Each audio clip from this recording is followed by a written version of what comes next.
If you want to That's not a believe pathway it's to here, truth. just like Rejecting that a somebody boy has wants a to believe in penis, unicorns, or is go that ahead. reality? I don't believe in Yeah, unicorns. that's a bit of I science reject we it. reject. Yeah. Well, I think I'll just I mean, it reject that depends if you're science. trying to I'll understand what is Ups, keep down, real in the this boys and world, girls. or if you just want to reject Yeah. things that don't that's okay to reject. apply to your paradigm. She's such a hypocrite. My God. Maps aren't science, mate. Like, the fact that I don't accept a picture on a piece of paper or a ball spinning around on an axis that you show me doesn't make me a science denier. No, it's Yeah, as it stupid actually as saying, "Oh, you don't believe in Mickey Mouse because he's on paper and moves around on the TV." Like, that's retarded. Yeah, that's So you're Anybody saying who you thinks don't that way is believe in purposely maps, stopping their FE brain from evangelist. working properly.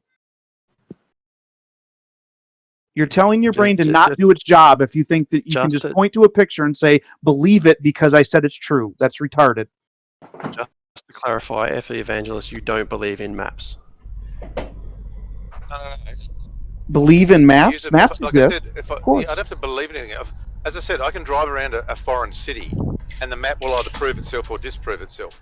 But if you show me a globe or an AE map or whatever other representation of this place we live, and tell me that's what it is, I have no way. I have no way of verifying what you put in front of me. You do have a way. Therefore, You do have a way. really, do explain what's the way I can do it, Brenda. You can go there I can go where? to whatever the other place is that you're saying But you that don't does accept. not. That Outer okay, space. I'll stay calm. So he That can go does somewhere not- that allows him to see the entire Earth at one time.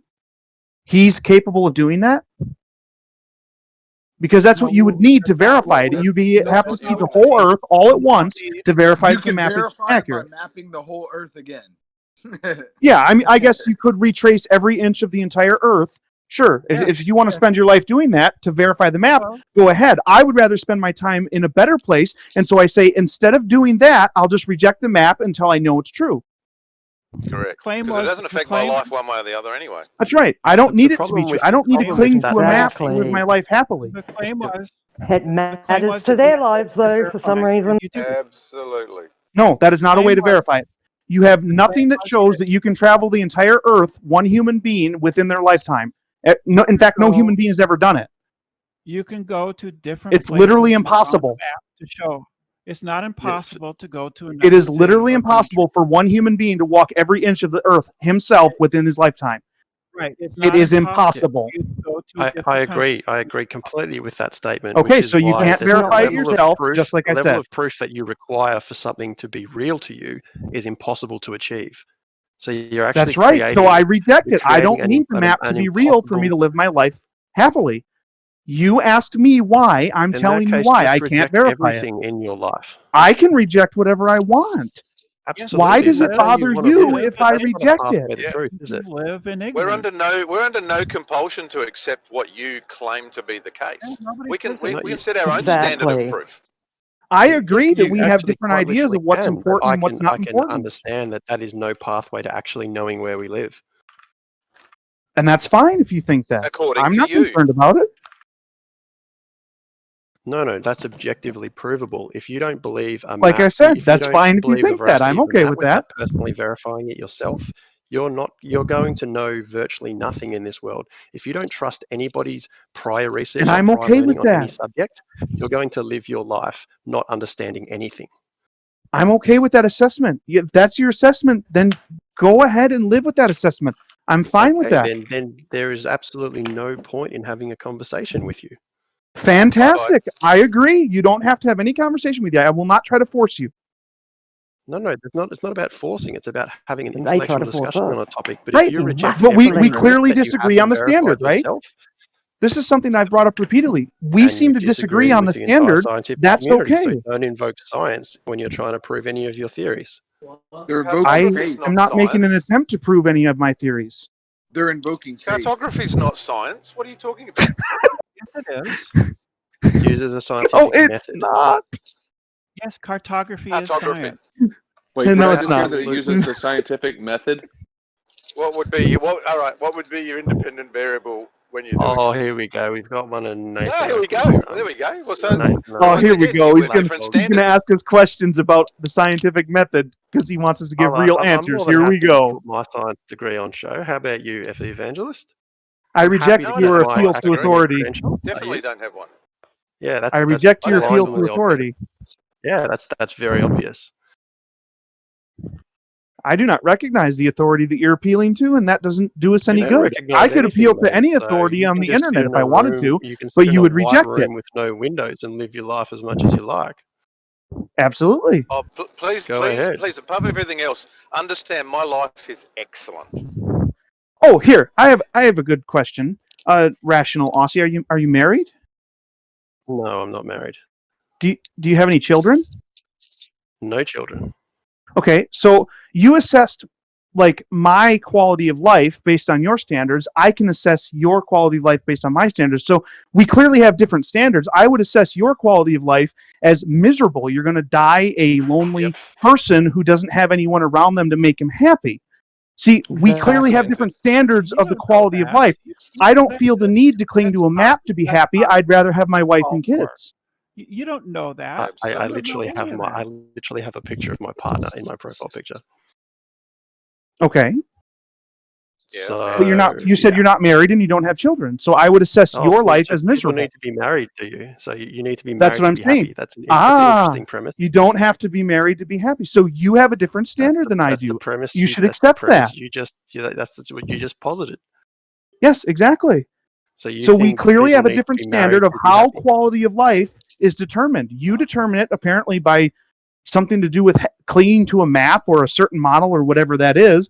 I would measure it in how you do actual real things like forming relationships, raising children, getting married, things like that. He's got a relationship. What was that? Rationality, it sounds like you're putting on everybody that we have to adhere to your benchmarks and your standard of measurement of pretty much everything. No, the You point don't is have that to you adhere reject. to The anything. point is, the point is, But you if you want to have a reject reasonable, science. rational discussion on things, there needs to be Your there needs science, to be yeah. a common ground Absolutely. from which to start. We have no problem If you saying that. Absolutely. don't have a common ground from which to start, it's very difficult to have a rational intellectual conversation on things, which is why in the Absolutely. academic community, you generally start with, okay, what do we understand to be true, and go from there. If you reject everything Yes. you haven't personally verified, you can't have an intellectual discussion on anything. Yes, you can. You can start with the things that you have verified. That's where you would start You from. don't even trust You're just not willing to scientific take the equipment. standard You don't back trust- far you don't enough trust because you measurements consider from it anything as you a haven't regression. physically built yourself. What was that? You've said in the same breath that you don't trust any scientific measurement equipment, anything made by man. Let me give you a very basic example. I'm driving along. If I agree at with s- somebody at else, six- like you just said, if we agree, then I will accept it. If I and the other person agree on that standard, then I will accept it as accurate or true or reasonable or good for what we're trying to accomplish together. If he rejects that, then we can't use that. If I reject it, then we can't use it. Instead, we have to move to something else that we can agree on. Like you just said, we have to agree on a standard. That's a point I've been trying to make. If How I do you don't agree with the verify standard, though, you don't have the right to say, well, this is the standard, agree with it, or else. Nobody has that right. That's not how it works. So if I'm you want to asking convince you, someone, how you've got to do agree on you a standard. verify scientific equipment? I'm asking you, Is that- how do you verify the veracity of scientific equipment? Let me I give you don't a quick verify the example. veracity of scientific No, I'm equipment. not I asking you. I'm verify asking the claims. real Bob Dole. How do you verify the veracity of scientific equipment? That's my question to you. I don't verify the Okay, so veracity you of reject scientific all equipment. scientific equipment. Therefore, it's very difficult, if not impossible, to have a discussion with anything based in science. False, because the thing Okay, you're so how do referring you to as verify the accuracy of scientific equipment? is not the standard for actual science. You assume that it is, but it isn't. I do not need any equipment to do science. I can walk outside my house and do science without any scientific equipment, quote unquote, from anybody else. I don't need it. Okay, give me an It's not like example of a we just scientific magically experiment add that you can scientific do equipment without thousands any of sort years of ago. measurement equipment. What was that? Give me an example of a scientific experiment you can do without the use of any sort of measurement. Now you're Boiling labeling water. something else. I You're No, saying because measurement, you and need you're replacing to scientific measure equipment something. with measurement. You can do a give me an scientific. example of a scientific experiment you can do without measuring something. Boiling You water. don't have to do it without measuring But a something. measurement, How do you know the water's measurement's boiling? not using scientific. There's a phase. Equipment. There's a It's just a measurement. observable phase change. At what temperature? How do you verify that phase change Temperature's is boiling? irrelevant. Temperature's Look at irrelevant. There is a Well, phase Okay, water water's change in boiling water. during high You don't altitude. need to know the temperature to know it's boiling. That would be Yeah. dumb to think that you do. You can look at the water Okay, and have see you that it's tried boiling with boil- your senses. Have you tried to boil water under pressure? What was that? It's irrelevant. Have you tried Water to boil boils. water under pressure? Water boils. But we doesn't live in matter. pressure, Well, so it doesn't matter what We're it does. talking about walking outside, not putting anything under pressure. You said, give me an example of something. Like he said, I can walk outside and do science, and there's your example of how Yeah. you can do it. How is that science? How is Where's the boiling dependent water variable science? and independent variable? That's of boiling exactly the water? question, isn't it? How is that Independent science? variable. You guys don't seem What's to the- comprehend what actual What's the science is. independent Science variable? is just trying to find out the answer to something using verifiable, credible, repeatable evidence. But you Okay, don't so what's the accept question any in your scientific boiling water measurement. experiment? What is the question? The question would be, you're what getting the happens answer. whenever I heat up water? Okay, so what are you trying to? Okay, so what happens when you heat up water? It boils. Okay, how do you measure that? I don't need to measure it. I heated it up. It boiled. Experiment How over. do you- Cool. I found out water boils. I don't need to have a purpose in mind. I don't need to have a plan for what I'm going to do with that technology or anything. I can just wonder what happens when I apply heat to water and find out what happens, and that is science. That is literally science. That is very useful experiment for Goodness. cavemen. It doesn't matter what your opinion on the usefulness of it is. We're seeing the flat Earth level of science here, and I mean it's very, very telling, isn't it? Rational, Hey, let me give that's you fine one with example. We actually Hang on, expect hang on. science to follow the scientific method, yeah. Oh, here's Yeah. Mother of the Year chirping in. Did you just attempt Yeah, to considering I'm insult cooking someone? my son breakfast, yeah, I would call me What? Mother of the Year, actually. How is that an Yeah, Yeah, insult? Mother of the Being a Year mother. spends 5 hours of each day Yeah, screaming at at least, a at least I computer. don't tell my Yeah. mother that I disown her and make fun of her son. Do Mother of you the like, Year. have some sort of like Rational Aussie. affinity with your mother? No. Paige just spends 5 or 6 hours screaming at a computer each day and then claims that she's a good mother. Well, we have different opinions on that, I guess. I never fuck claimed is I wrong was a with good you? mother. You told me I wasn't one. And I said, well, I'm standing here No, cooking that my wasn't son me, mate. breakfast, You're so I getting don't mixed know up. how Your that's memory's not being a good terrible. mother. This is But anyway. gonna escalate into Got a something. poor memory, Paige. Aren't children normally in Rational Aussie. school for like 8 hours a day? I've got That gives her you. 2 extra hours after she's done yelling at the computer before she has to do anything with her children I need- before they get home. I want to give you an example, mate. Go for it. Can you hear me? Just Roger, go for it. okay. Excellent. Now, I was just driving along in my vehicle, and my speedometer was registering 60 kilometers an hour. I've got my GPS on my phone. It's telling me I'm doing 52 kilometers an hour. Which one is right? They're both in your world. They're scientific. I should trust the veracity of check which one one. My against the other. speedometer. Literally Yes, just yeah. use two scientific measurement tools. But what I'm saying, you're saying, oh, if you don't trust anything, which one am I going to trust? Which one's going to stop me from getting a speeding fine? The GPS or Mazda, the Mazda creator of my speedometer? And this is why I say I don't A trust little bit of research. blindly. I don't blindly trust things that are presented to me as accurate or scientific if I can't verify it. A little bit of research, you'll find out very quickly that speedometers read over intentionally to avoid litigation from car companies. Happens in almost every drivers. commercial vehicle and personal Well, that's vehicles. an avoidance Speedometers, of the unless actual they've been question. calibrated to be exact, actually almost universally read slightly over to avoid litigation from car companies for their speedometers causing people to get speeding tickets. But Also, what they about have to- the diameter of my bit of tyre? What if research I put a different will tyres give on you my that. car? Which one do I trust? And if you look Well, at your that's why the speedometer car's is user inaccurate manual, too. you'll actually, if you look at your car's user manual, it'll state clearly that changing the diameter of your tires affects your speedometer, which you need to get calibrated. Once again, tiny amount of research, little bit of knowledge, you'll learn a lot. Same with bicycles, like the bicycle tachometer. Same deal. What's the I'd point? like to My add point. You're something missing about the point. GPS. The point is, I don't give a GPS is rat's normal. ass about my speedometer.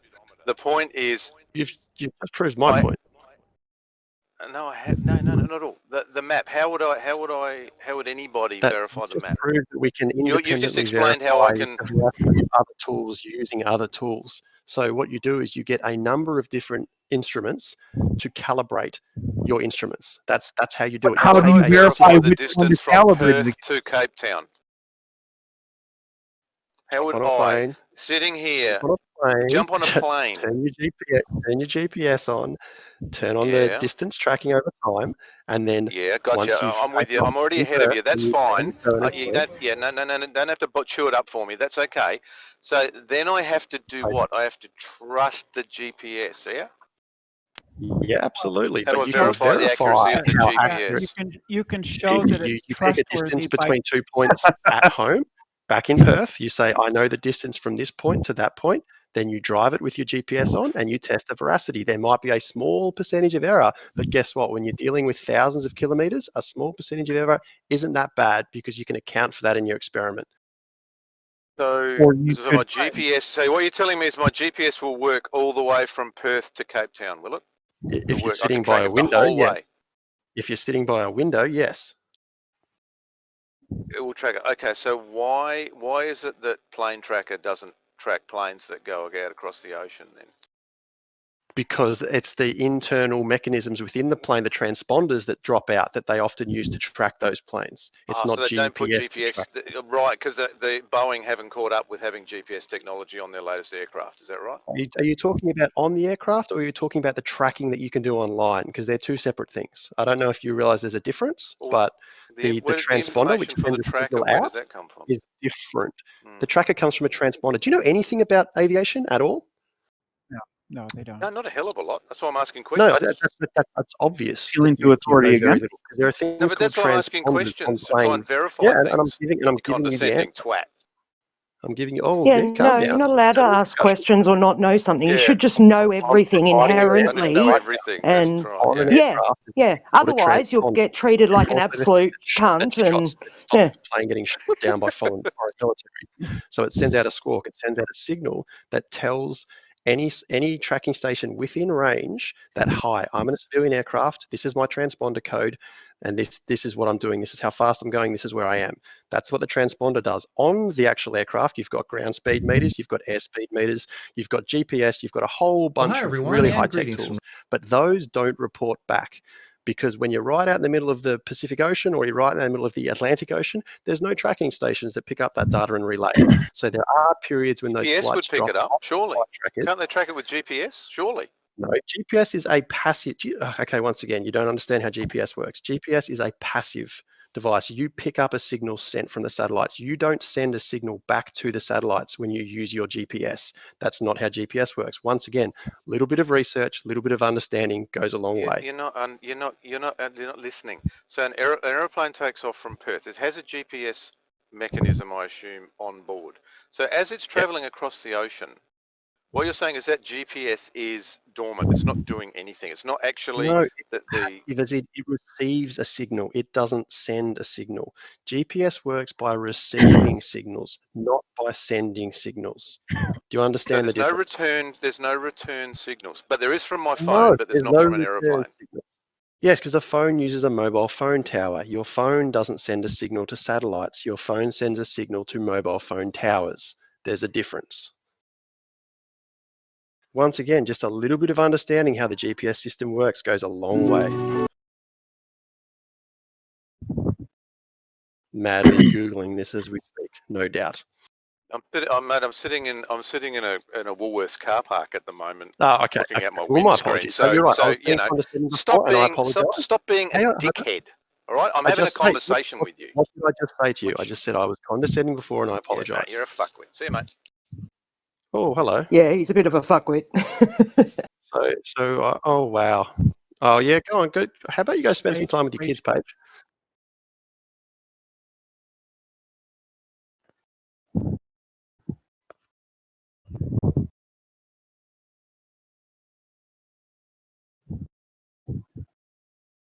Well, I think that about sums it up. Flat earthers don't understand GPS. Flat earthers Who's don't the understand dickhead that keeps transponders. telling Flat Paige earthers to don't go understand how spend international time with her flights work. kids? That's the This rational Aussie Aussie. guy, He's he, kind of a he prick. seems to be thinking that he's making a point, but all he did was talk a whole lot and then didn't prove anything. I You're a answered real every dick, question bro. that the He proved evangelist that, posed to me. that you don't care about science at all. Well, like I said, he talked a whole lot and then didn't prove anything. That's the one who keeps mentioning Paige and making comments He about her proved- motherhood or whatever. He proved Apparently. that you. He proved that you prefer. Proved that you prefer to live in complete ignorance. Well, like I said, he talked a lot but didn't actually prove anything. No, he proved that you prefer to live in ignorance. Well, I said what I said.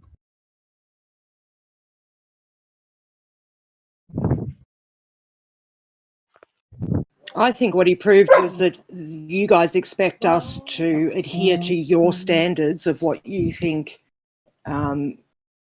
people should think, how they should think, and what they should think, and we're saying no, we don't accept the same, No, authority it's figures not and about- that kind of stuff. It's not about what you ought to think. It's about what you should think if you want to be rational. Right. That's what. Yes, but Those are the we same thing, think by the way.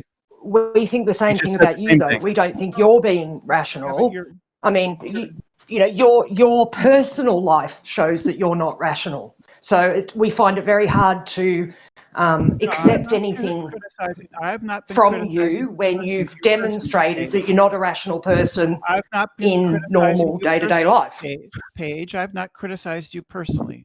I'm not criticising you, Brenda. I'm just pointing out a fact. You just did. You It's a just fact. did. Boys are just boys, did. girls are girls. Boys have penises, girls have vaginas. And if you chop your penis off and turn it into a vagina, you're insane. You are literally insane. So I think now You're that attacking you've her. crossed a line. You've crossed a line. And, that's really Well, Hey, why see is you that- later then, why is that Brenda. crossing a Poor line? little victim card. Yeah, Paige is Crosses the attacking you, line Brenda. daily. I never attacked her. I didn't attack her at all. Yeah, I know you didn't, mate. I'm not attacking you, Brenda. I'm pointing out a fact. It's a fact of reality. Boys are born with penises, girls are born with vaginas. If you want to say that's not reality, I'm really a girl, but I have a penis, then you're not living in reality. That's just a fact. I mean, You're if being you're happy, ridiculous. wonderful. I'm happy for you, but it's still not reality. Paige, Wait, Paige, did there's someone no say need it's to talk about ridiculous? each other Gentiles, okay? Boys I have of a flat disgusting. earther telling someone they don't live in reality. That's rich, isn't it? Me and Jeff I'm had not a spent about flat 6 earther. hours last night talking to this Aussie guy and Cosmonaut, and dude, these guys are useless. Absolute useless. Did someone actually say that it was crazy to say that boys have penises and girls have vaginas? Did someone say that was crazy? They did, I said yeah. it's disgusting to discuss each other's Gentiles. Well, I mean, if you state okay, a first of fact, all, We're that's human. okay. It's not disgusting others' at all. People genitals, make yes. it disgusting by saying it's disgusting to talk about it, but it's not. We're all human. We all Yeah, know if you're how talking to about create others, babies. it might be It's disgusting. If you're talking biology. about anatomy in Talk about general, Gentiles, just don't talk regular- But when other you're bringing up Gentiles. logic and being rational, you need to look at the person as a whole and say, are they a logical, rational person as a whole? Okay, And And plus, it's I pretty don't easy to flaunt, say I don't yes. flaunt the Brenda's not. fact that I'm a man. I don't flaunt that, right? Mind blowing. Brenda comes on these shows and flaunts the fact that she's a man that's now a woman. She flaunts No, that. I don't. You flaunt can it. hear hear Yes, her she raise told her everybody. voice. Like, if you yeah. didn't want I anyone never to know, if you flaunted weren't She talking to you, fakes she her would never have voice said and- anything. yeah. Y'all I are never being out of flaunt line. anything. I never flaunt anything. I never bring Then it why up. don't You why bring don't it you up. You why did. don't you You use brought your it up. why That's don't how you everybody use your bring it normal knows. Because voice? you told brought it up, everyone. Paige. Use your You normal brought- voice, you Brenda. brought it No, up. when you Paige. first started don't in this bring it up. community, you Brenda, told everybody. You told us use your your age, you normal told voice, us your gender, Brenda. you told us you'd had surgery, all that kind of stuff. None of us brought it. We didn't fucking know. None of What us does that have Brenda, to do with the remember Earth? remember when you were yelling at Right the Hand, Brenda? Use that voice. That's your normal voice. Yeah. Right. So all this is just you being afraid because Rational Aussie completely embarrassed you. You're just No, afraid. that guy's and upset. useless. That guy's useless. Don't worry He about didn't it. Embarrass do me anything how? but talk. I don't know him. He He hasn't humiliated spoken to me. anybody I know. He He's made embarrassed no and impact on my humiliated. life. So how is... Oh, right. Okay. Maybe This Why is don't you go check ridiculous. on your children? Adios. Be a good mother. Be a good mother for once. I thought you Not just said necessary. that you weren't attacking her personally. That sounds like a personal attack. Yeah, she does it all the time, but then is a That wasn't hypocrite her, and says mate. she That doesn't. was me Can we just, asking hey, a can we stop crazy calling her thing. she? It's a he. Obnoxious. Yeah, Yesterday. I don't know why No, people it's are not giving even this a person he. more role than they deserve. I mean, I wouldn't do that to you guys and call it a he.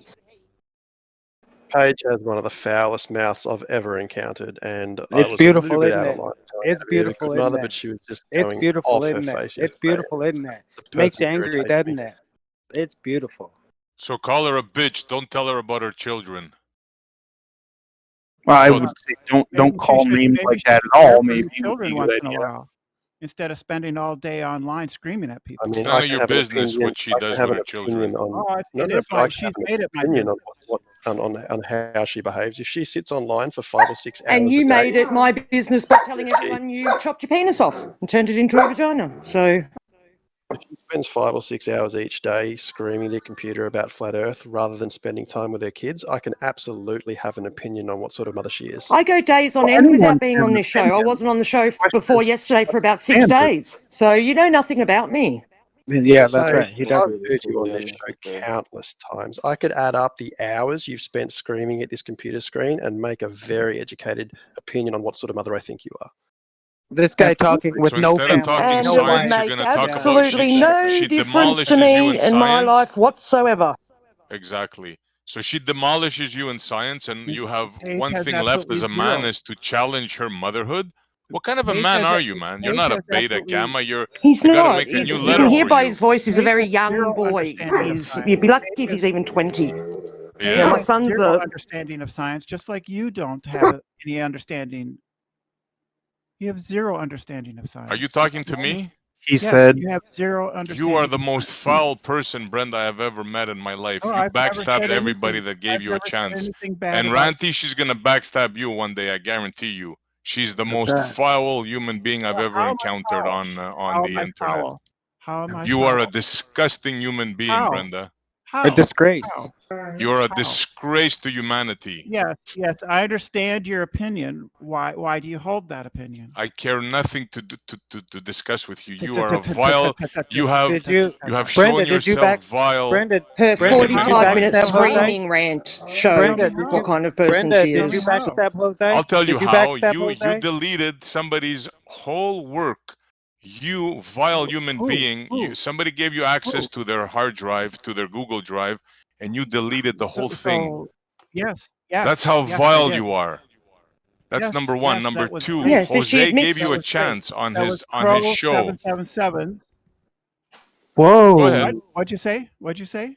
really?" I said you're a vile human being, and I'll give you another reason because Jose gave you many chances to talk on his show, and me and Jose, many times I've defended you. People bad mouthing you and calling you because you're transgender, this and that. I've myself have gave people shit for bad mouthing you. And what did you do? You turned around and you gave a strike to Jose.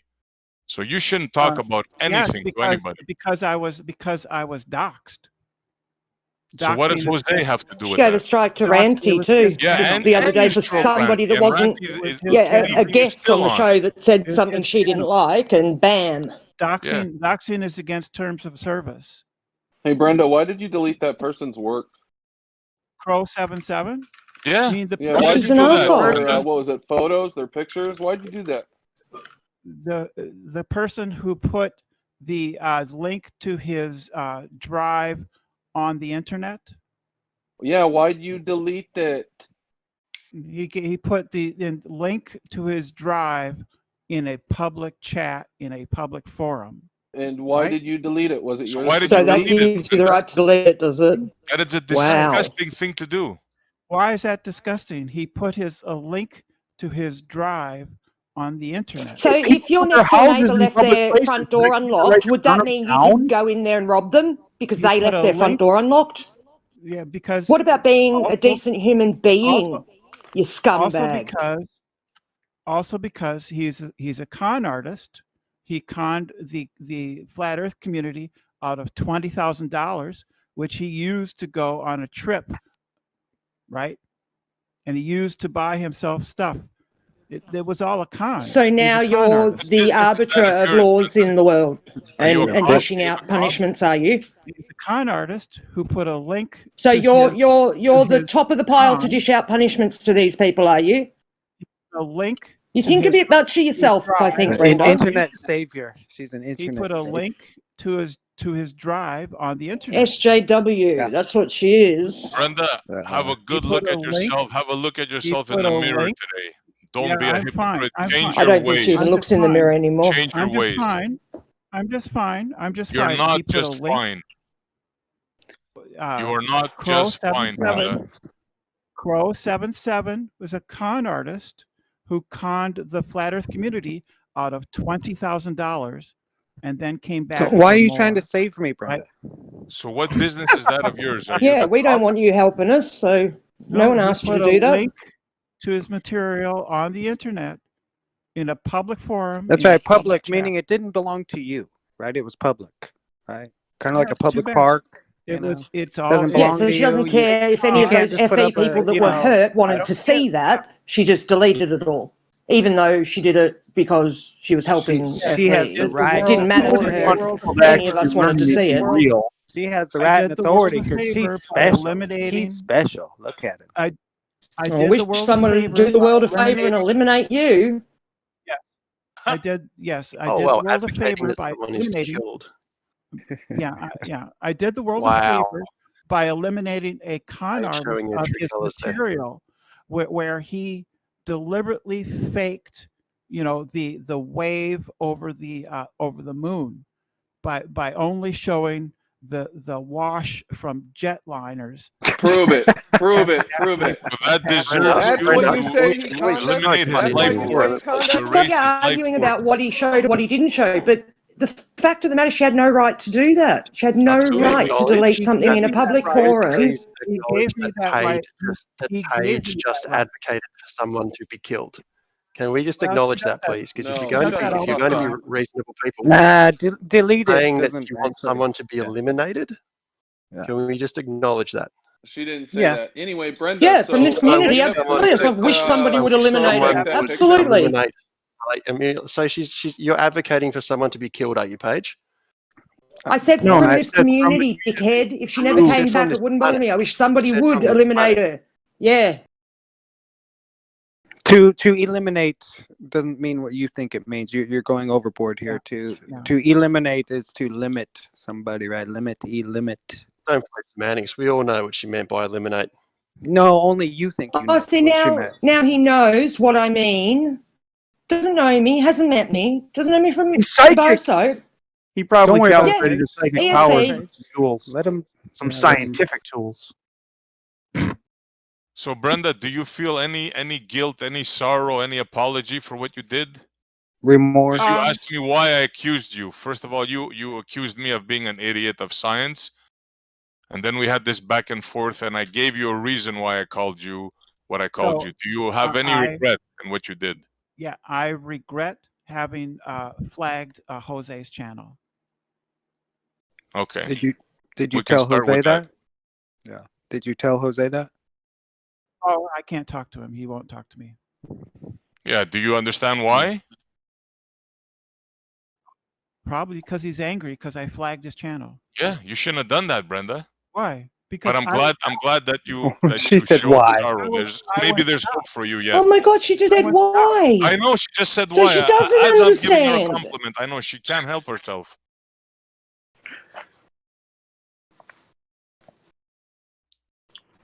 Okay, yeah, see, let's talk some science, man. Let's get this back from personal stuff into the realm of science. That's a good idea. Yes. Let's not insult each other. I Talk totally science. agree. You have something Yes, to says the say. man who Tell her keeps you're talking wrong about this me and that. personally. Yeah. Hey, Southie. If you don't Hang have on, anything buddy. scientific to contribute, Paige, please let the people who want to talk science talk. Well, don't bring up my name again, and that's fine. Bring up your But name if whenever you I can't want to, control mate. If you don't yourself wanna and talk stop talking science, about then me personally, then I will keep calm jumping down, in and calm telling you down. to shut the fuck up. You're getting emotional again. No need to use foul language. Let's Talking keep this side. personally about me again. Wow, where's your science, mate? Nobody's That talking. lasted a No long need time. to get angry, Paige. So I'd like to ask Rational Aussie a question. See, personal again. I'd like to ask. Really? You're on track. Wow. Very emotional. I'd like to Just trying to ask keep you on track. I'd like to ask Rational Aussie, do you agree with my assessment or of what Ranty's experiment showed and did? I didn't watch C. Ranty's experiment, so I can't comment on it. Oh, okay. I have a question. It's kind of about acceleration. So let's say I'm going 60 miles per hour. Okay, so I'm going 60 miles an hour. You've got a constant velocity. I'm going 60 miles an hour every single hour. Right. So I'm not stopping. You know, it's 60 miles an hour. If it wasn't per hour, then everything would end at 1 hour. Right? I just went 60 miles in 1 hour exactly. That's not acceleration. And then I I'll stopped.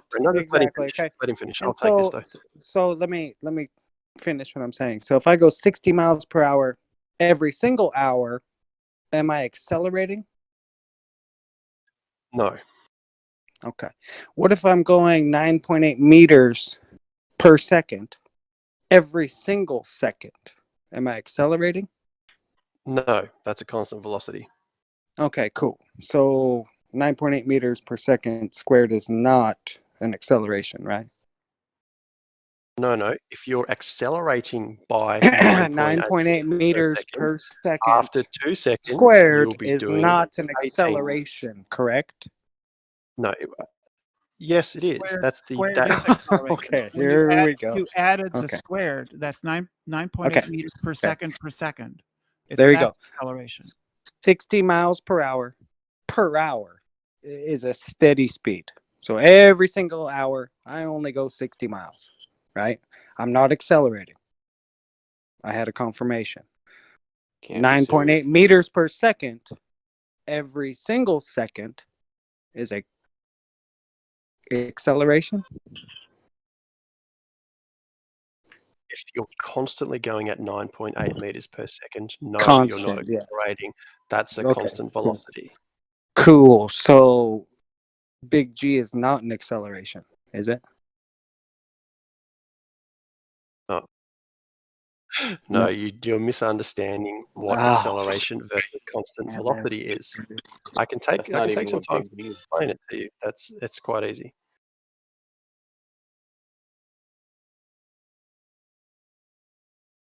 I'm waiting. Oh, it's okay. I'm just grabbing some graphs to show you the difference between acceleration and constant velocity. Just give me a moment. I'm pulling it.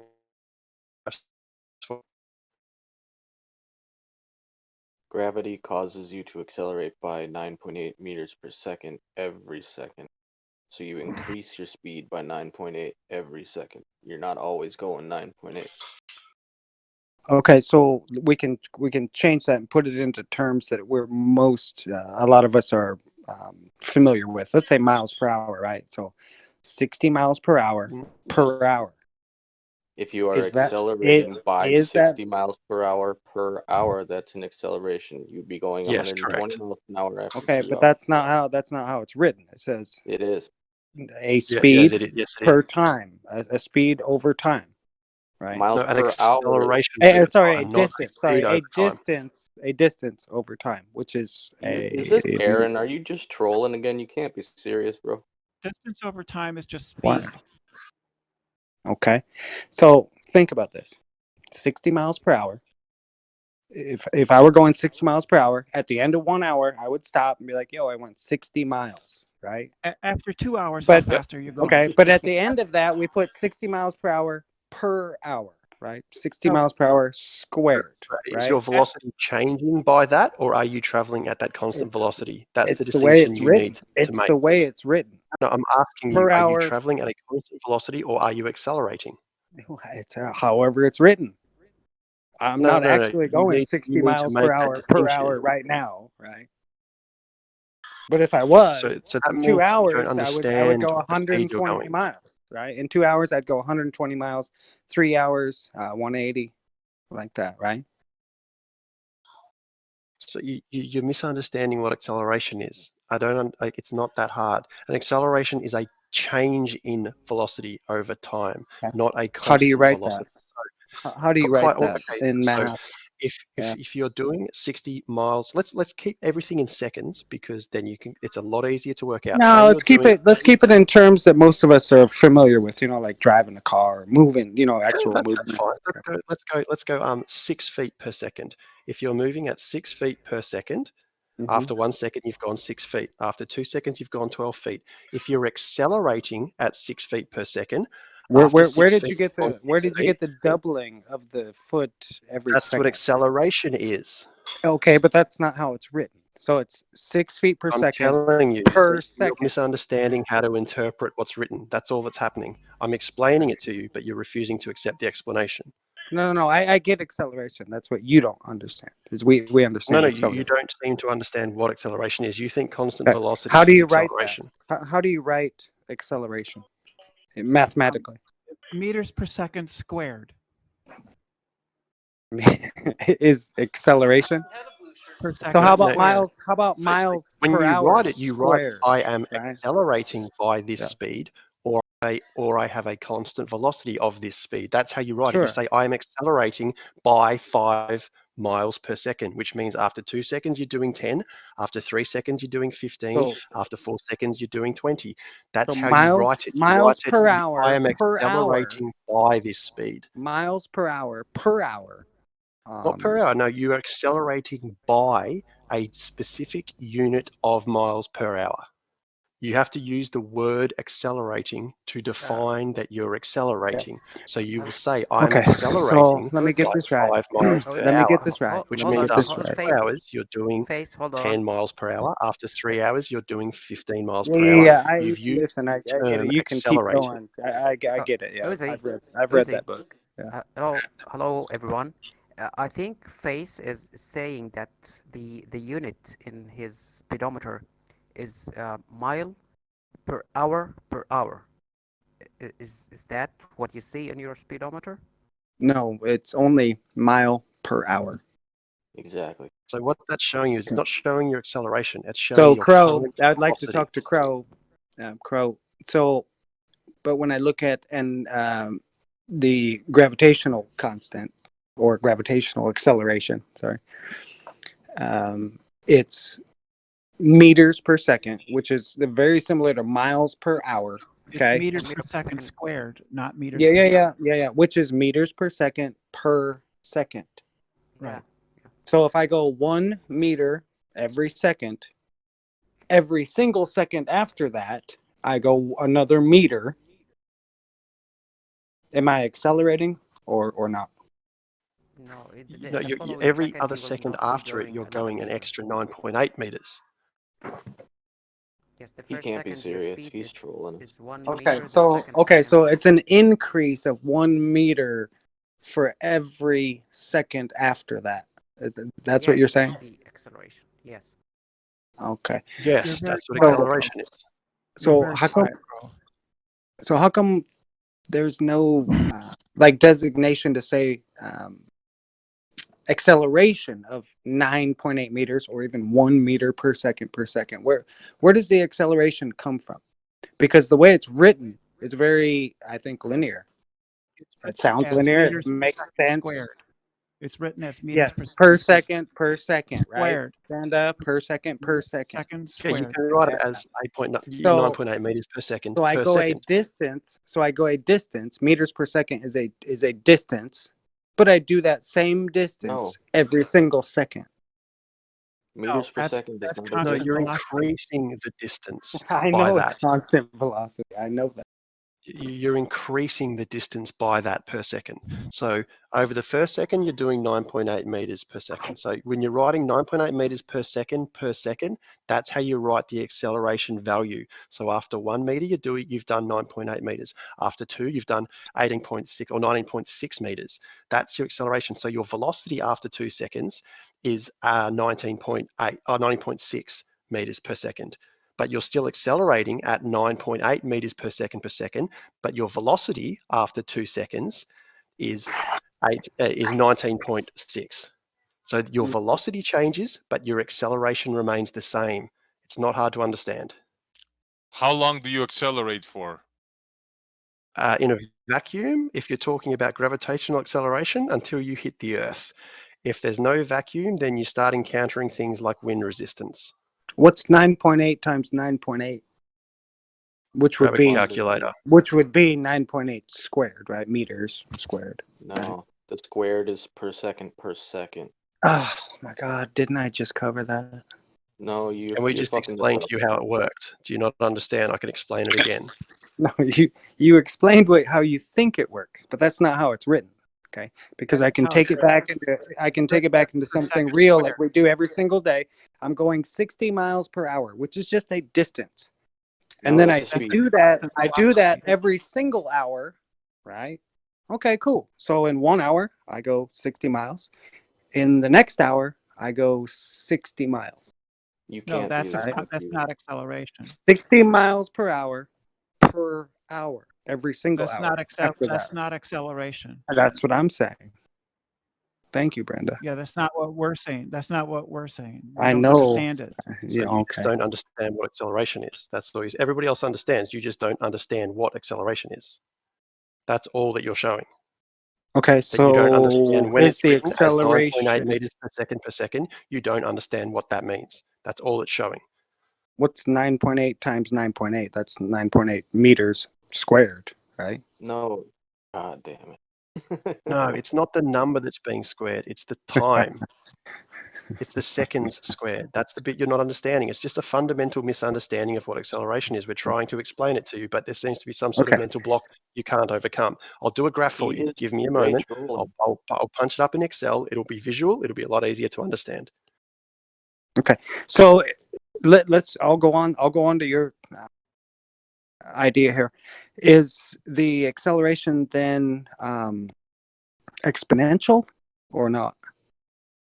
No, the acceleration remains the same. If your acceleration is 9.8 meters per second, that's your acceleration. That's how much you're accelerating by. Okay, and it's a linear acceleration. Okay, sounds good. Okay, we'll give you that in a present and tied in a bow, let's say, for argument's sake. How about argument? Eighth grade physics. Thank you. Okay. How about angular momentum? Let's try that one.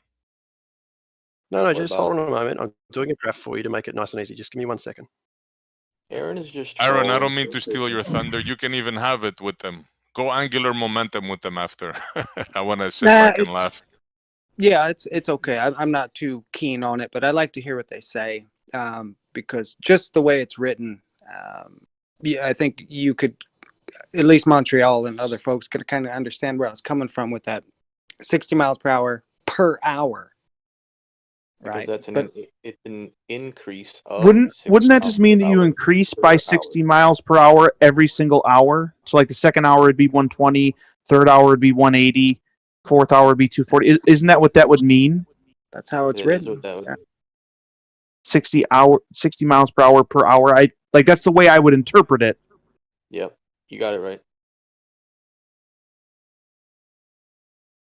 I would love to ask okay, Bob just Dole finishing my screen here, guys. 1 second.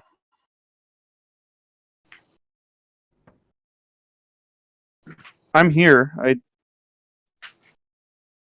I don't even. I'm not going to be able to see his screen. I don't think. Just on Discord, man. There you go. I see it now. Yeah.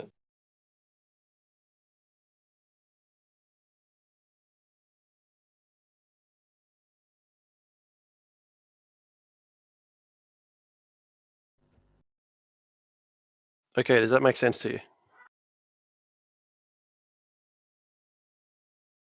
Wait, somebody said they wanted to ask me a question. I do. Okay, hold on. I just want to make sure that this makes sense to you guys. So that Oh, you've got okay, the time all right. there in seconds. You've got your acceleration, which remains the same, 9.8 meters per second, and then you've got your actual velocity after that time. Does that make sense?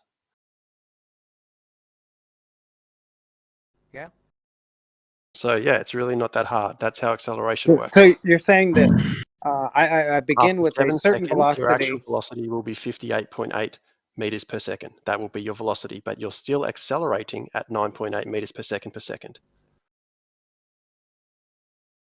Okay. 9.8 meters.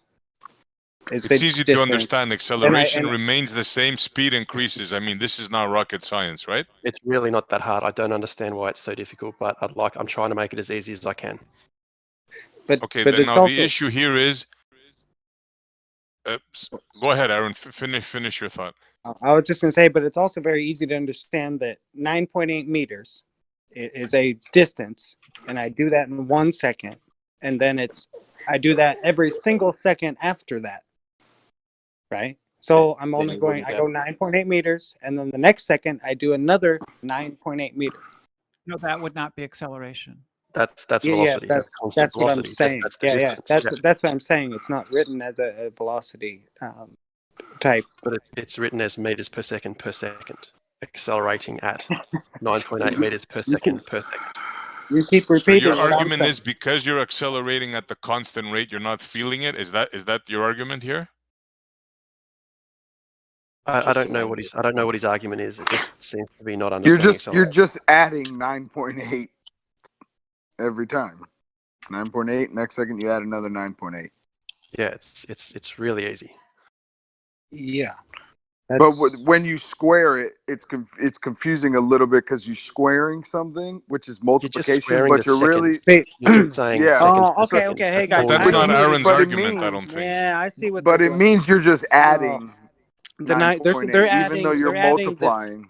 They're adding the speed where I was just totaling the distance. Multiplying. Right. Totaling the distance. Okay, which makes sense at 60 miles per hour distance. Every single hour, I could just add that other distance, right? We can do this for miles per hour right now. That's easy.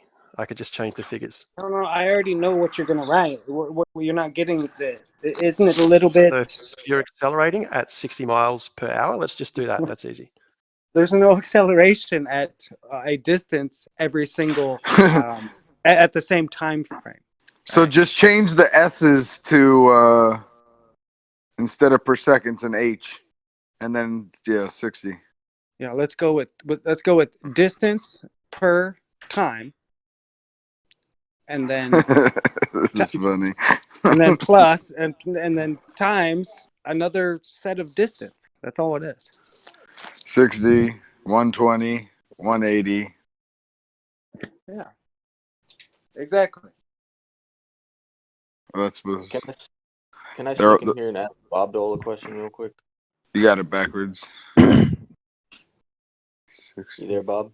So you guys, you're saying that we increase speed, but miles per hour.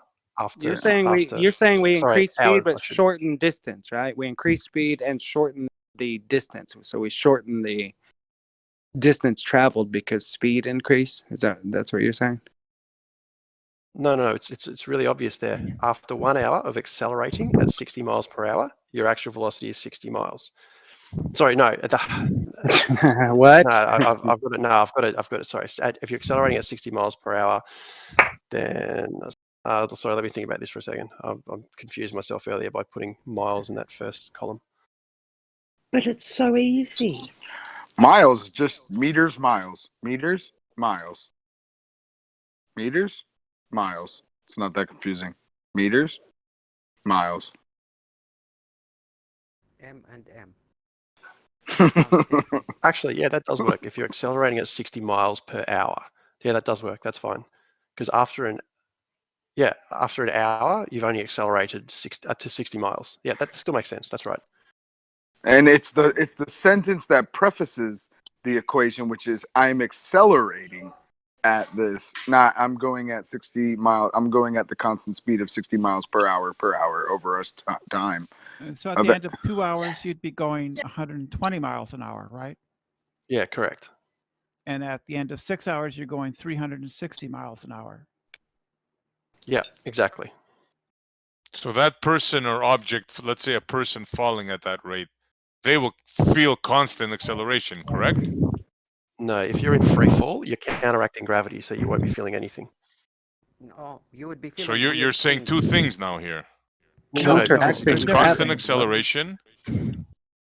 If you're talking about falling, it's different, because if you're talking about falling, then you're falling at the same speed as gravity. So therefore, you don't feel any gravity, so you will feel nothing. Apart from wind resistance. Isn't the constant acceleration of gravity only exist in a vacuum? Exactly.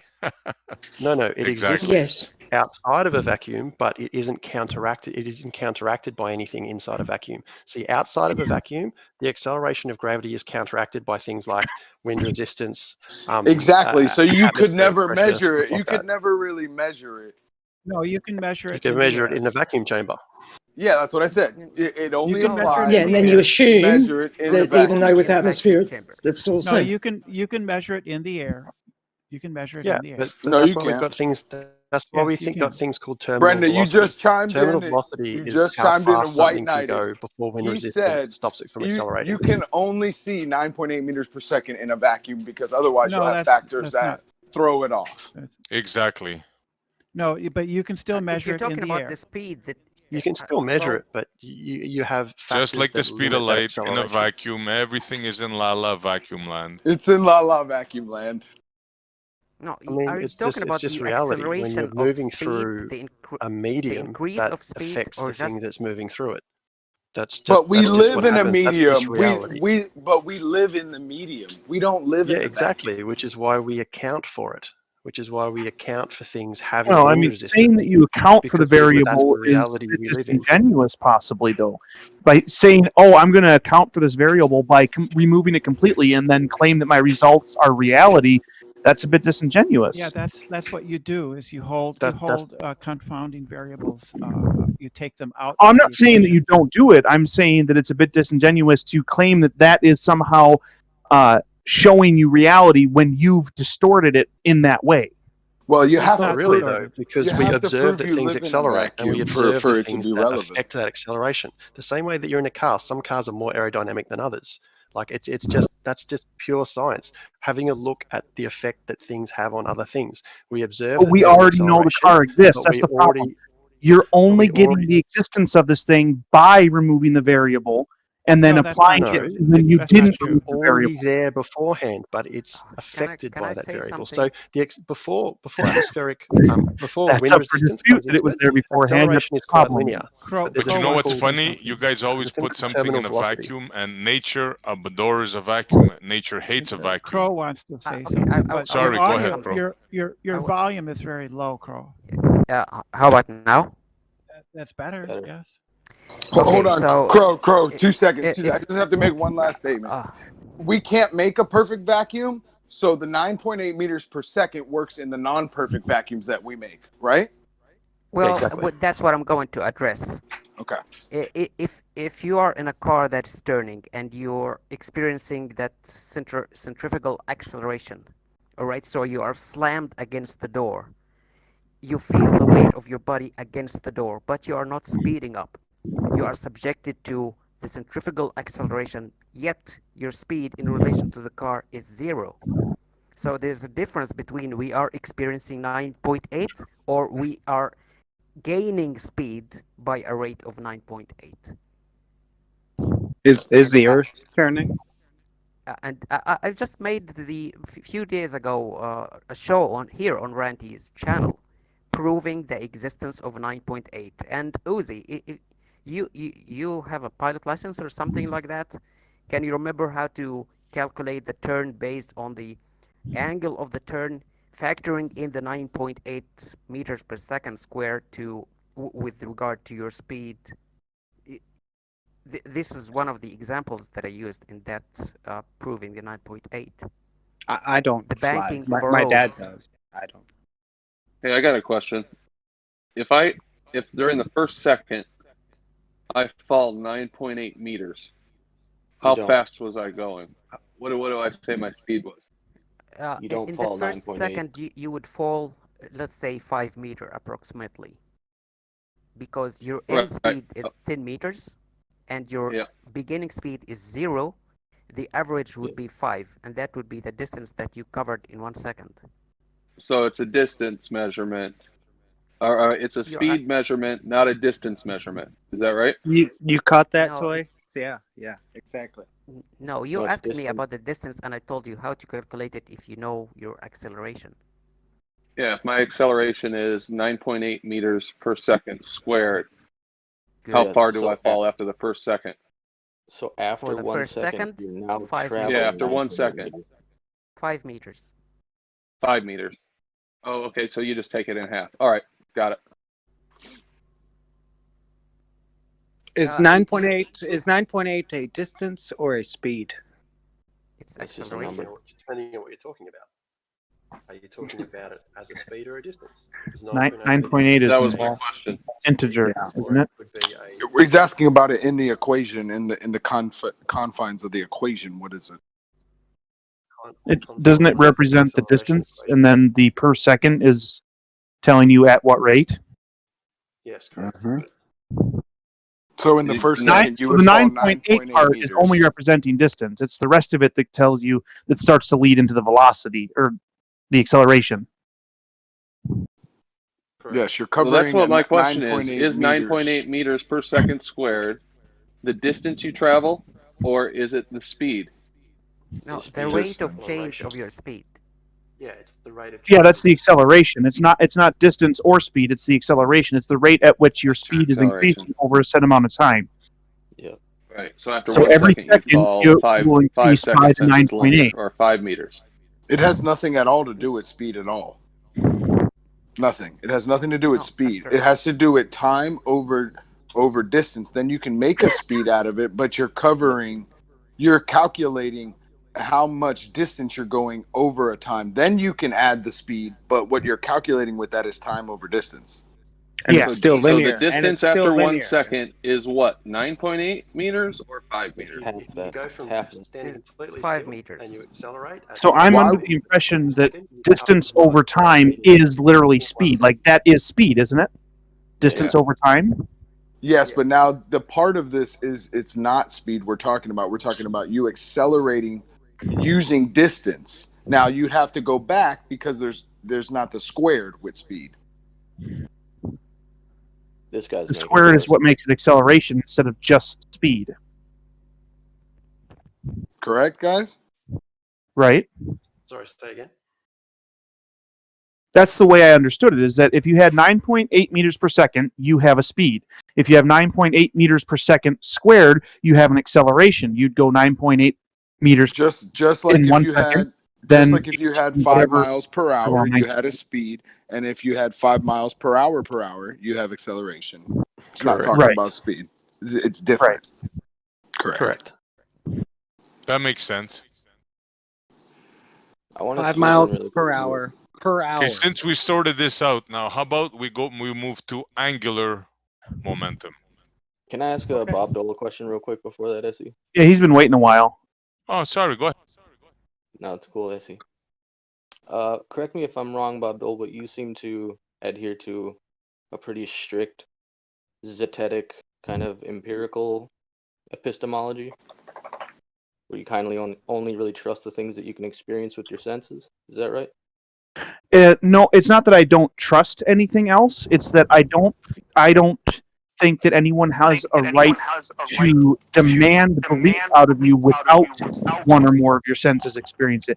I'm okay with two people that I don't know agreeing with each other that something is the case and then living their whole life based on the fact that that's the case. People do it all the time across the world that don't know me and never will know me and never did know me. They don't know my family. And they think something's true in their geographical location, and they live their whole life as if it's true, and they can be happy and live a full, complete life. And that's okay. I have no problem with that. What I don't have the right to do is go to them and tell them, I've seen this thing or felt this thing or what have you, so you must believe it now without experiencing it yourself. I don't have the right to do that to someone. Okay. So my question is using Mic noise. If everybody took the same point of view as you do, don't you think we would never be able to reach the level of technology we have? I don't think cell phones would possibly exist. We don't have a huge level of technology like you think. Your life is pretty We actually similar. Well, okay, but that's We kind of actually the do. side You point. That's actually not don't. really his question, though. That doesn't really matter. My answer to that is that I disagree with this idea that we have a requirement to advance at a certain speed or pace as a human race together. I don't see that. It would be perfectly okay for us as humans to have never had phones. That would be okay. You have no proof that that would be somehow morally bankrupt or wrong for us to not have cell phones. So if you could show me that there What was about some moral antibiotics? obligation to advance, then maybe I would be concerned about it. But I'm not. So I'm It has to okay do with with money. So are you saying Right. that generally you agree with me and that we probably wouldn't have phones if everybody was using the Zetetic model?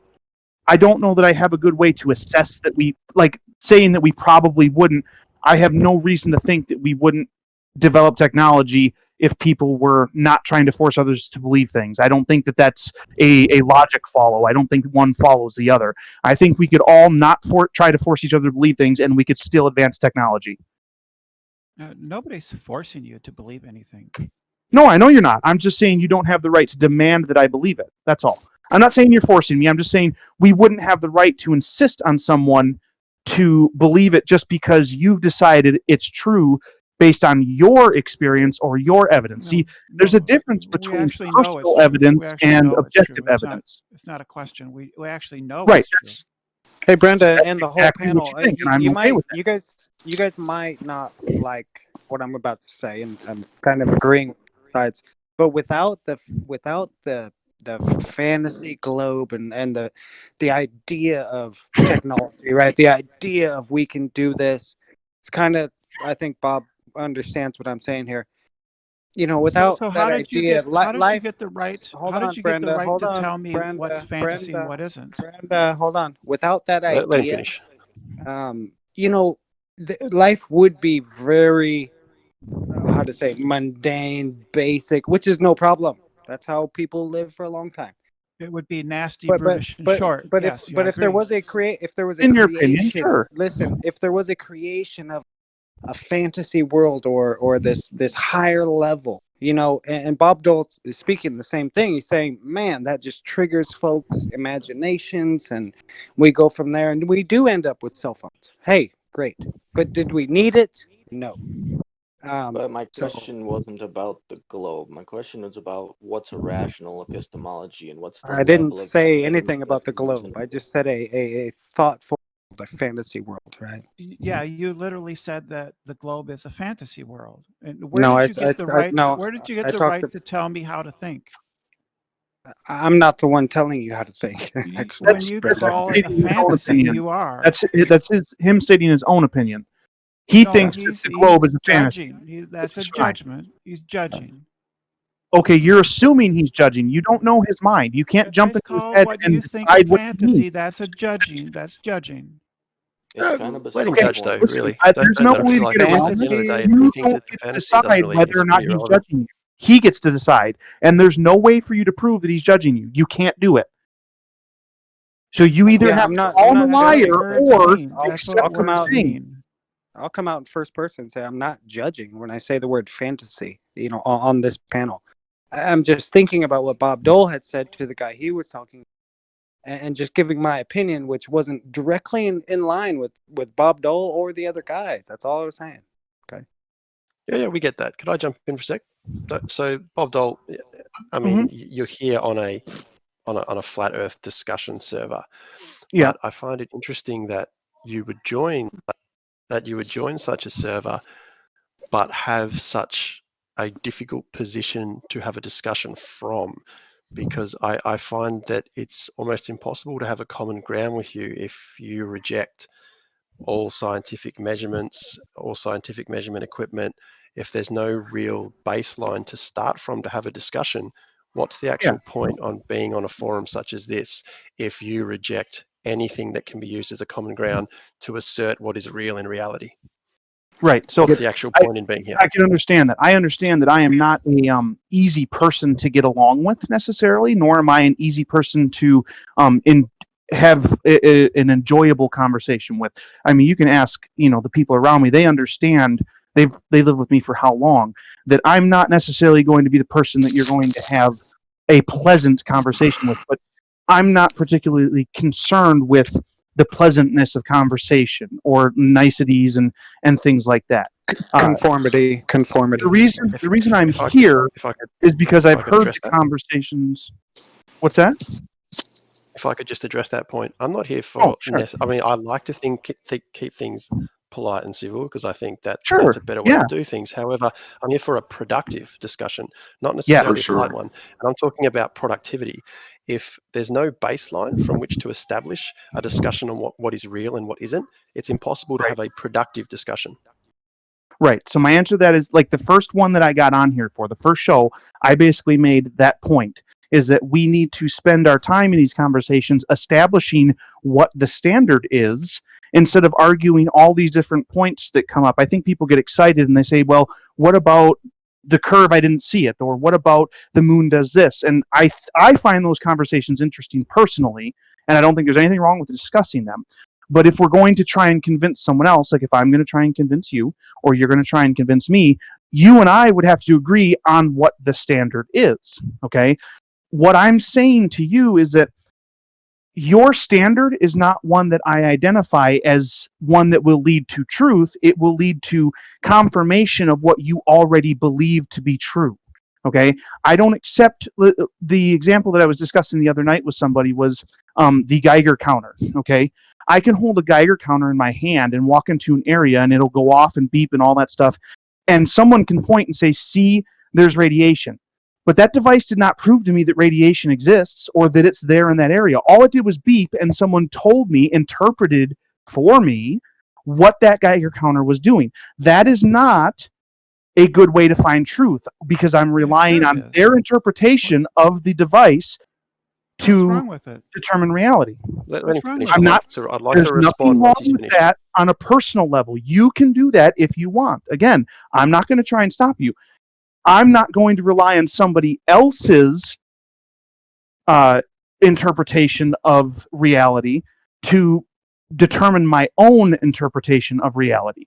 If you say to me you own a teleporting monkey and that you've seen it and you've felt the monkey and you know it's real, and then you tell me, hey, this little device I built proves that there's teleporting monkeys and it shakes a little bit in your hand, that doesn't tell me that there's teleporting monkeys. I'm just going to say to you, no, that's impossible. Teleporting monkeys don't exist until you show me, with one of my five senses, a teleporting monkey. Along the lines of that, now I'll bring it back right back down to home real quick, right back down to home is when I go. Respond. When Let I- rational when I go- respond. Let's Let just say rational this. When I- respond. let's- Let Brenda, rational just- respond. Brenda, Let him Brenda. respond. Brendan, be quiet. Okay. Let him Let's say I respond. take my car. I take my Let car to a rational mechanic. respond. I take my car to a mechanic. I know it needs an oil change. I end up walking out of there with a $1,500 bill. He sells me all these sensors I don't need. He tells me all this stuff that I don't have any clue what's right, what's wrong, or how it works or anything, right? And I get sold the idea that that's what I needed, right? That's why we should learn stuff. Exactly, So bro. hold on. Can I respond to the real Bob Dole? Because I'm attempting to keep this civil where I allow someone to finish, but unfortunately people tend to jump in mid-sentence, and it creates a difficult sort of forum to have a Kind of back and lose your forth train of discussion. thought, right? Lose your train of thought. Exactly. So if I could just address you, say now you don't believe other people's interpretations of reality. That causes a problem, especially in the world we live in right now, because we live in a world where there is incredible specialization in almost every field. If we were talking about living in caveman times, whereas that is a heavy rock, you can go over and pick up that heavy rock and we can both agree on it. But we don't live in that sort of reality. We live in a very specialized reality. Do you accept that there are people with expertise in certain fields that you defer to their opinions on things? Do you accept that or not?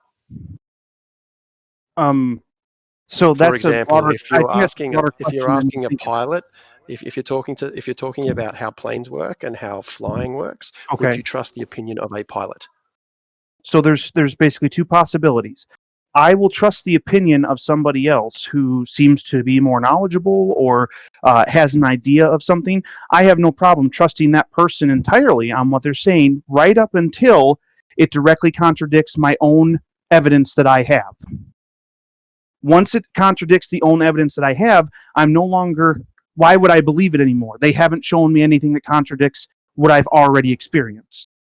Okay, can we apply that same principle to scientific measurement tools, that you will trust a scientific measurement tool until it contradicts something that tells you it isn't correct? Can we apply that same logic?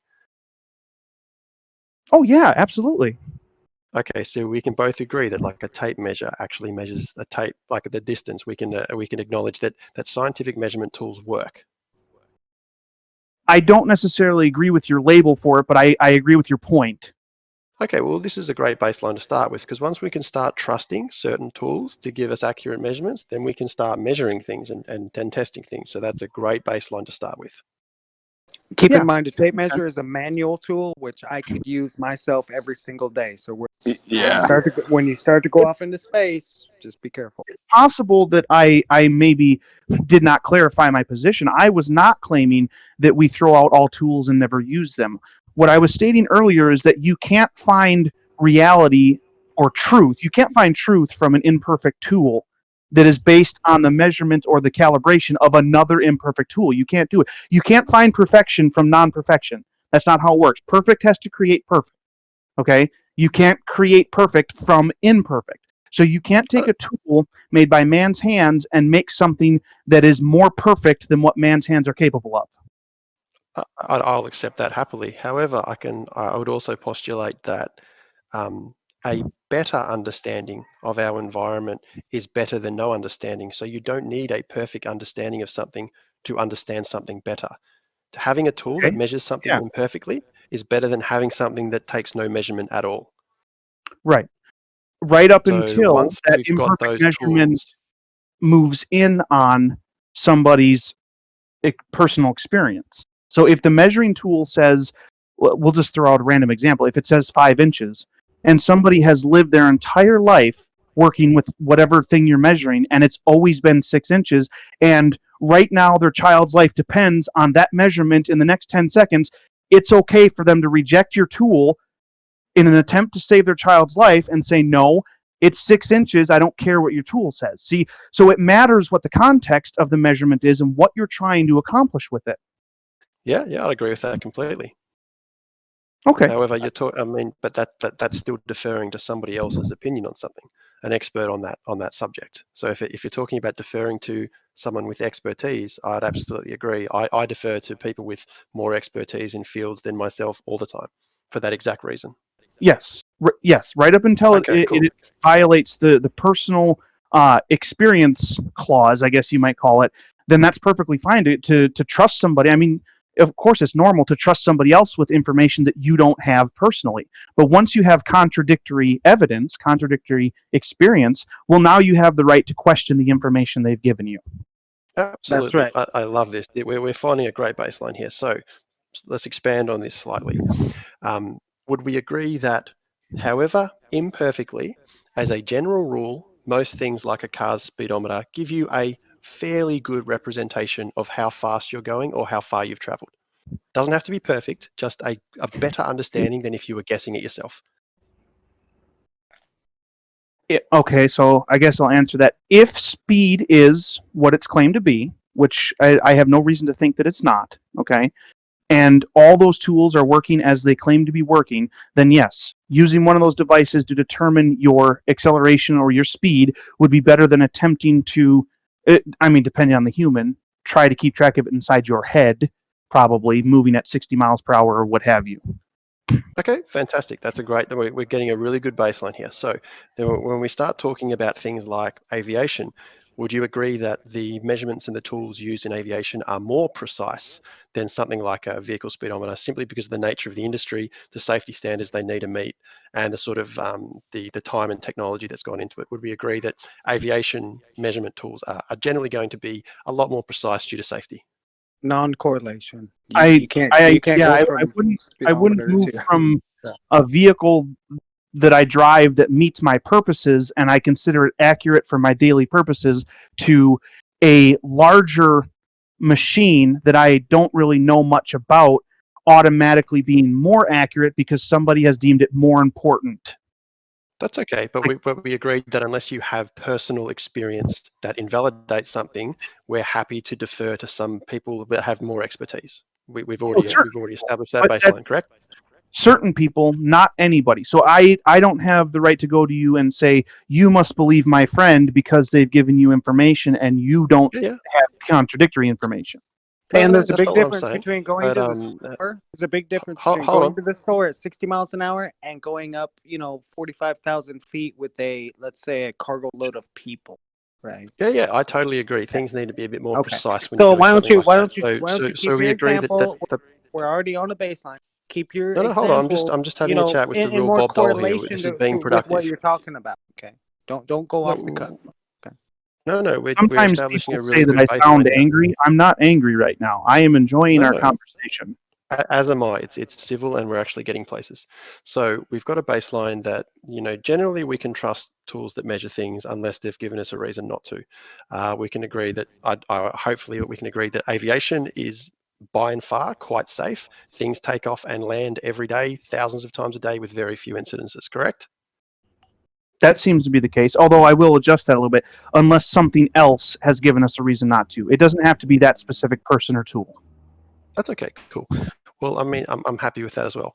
And so when an aircraft takes off, they've got a certain amount of fuel. They fly at a certain velocity. They know how far they've got to travel. Correct? That seems to be the implication. However, I wouldn't agree. I wouldn't know for sure if pilots actually know how far they're supposed to fly. From what I understand, that's not necessarily something that they would even attempt to verify. They get their coordinates. They have the machine do the flying most of the time for them. They land the plane. They take the plane off. So I don't know that they actually have a real idea of how far they are traveling or need to travel.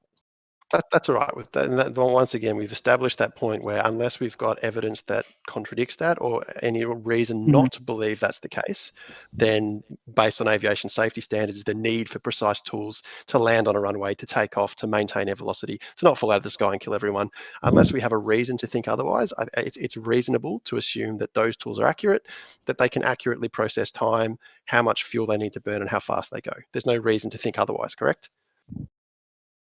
Yeah. If we don't have anything that contradicts that, then it makes sense to just go along with that because it seems to continue to work.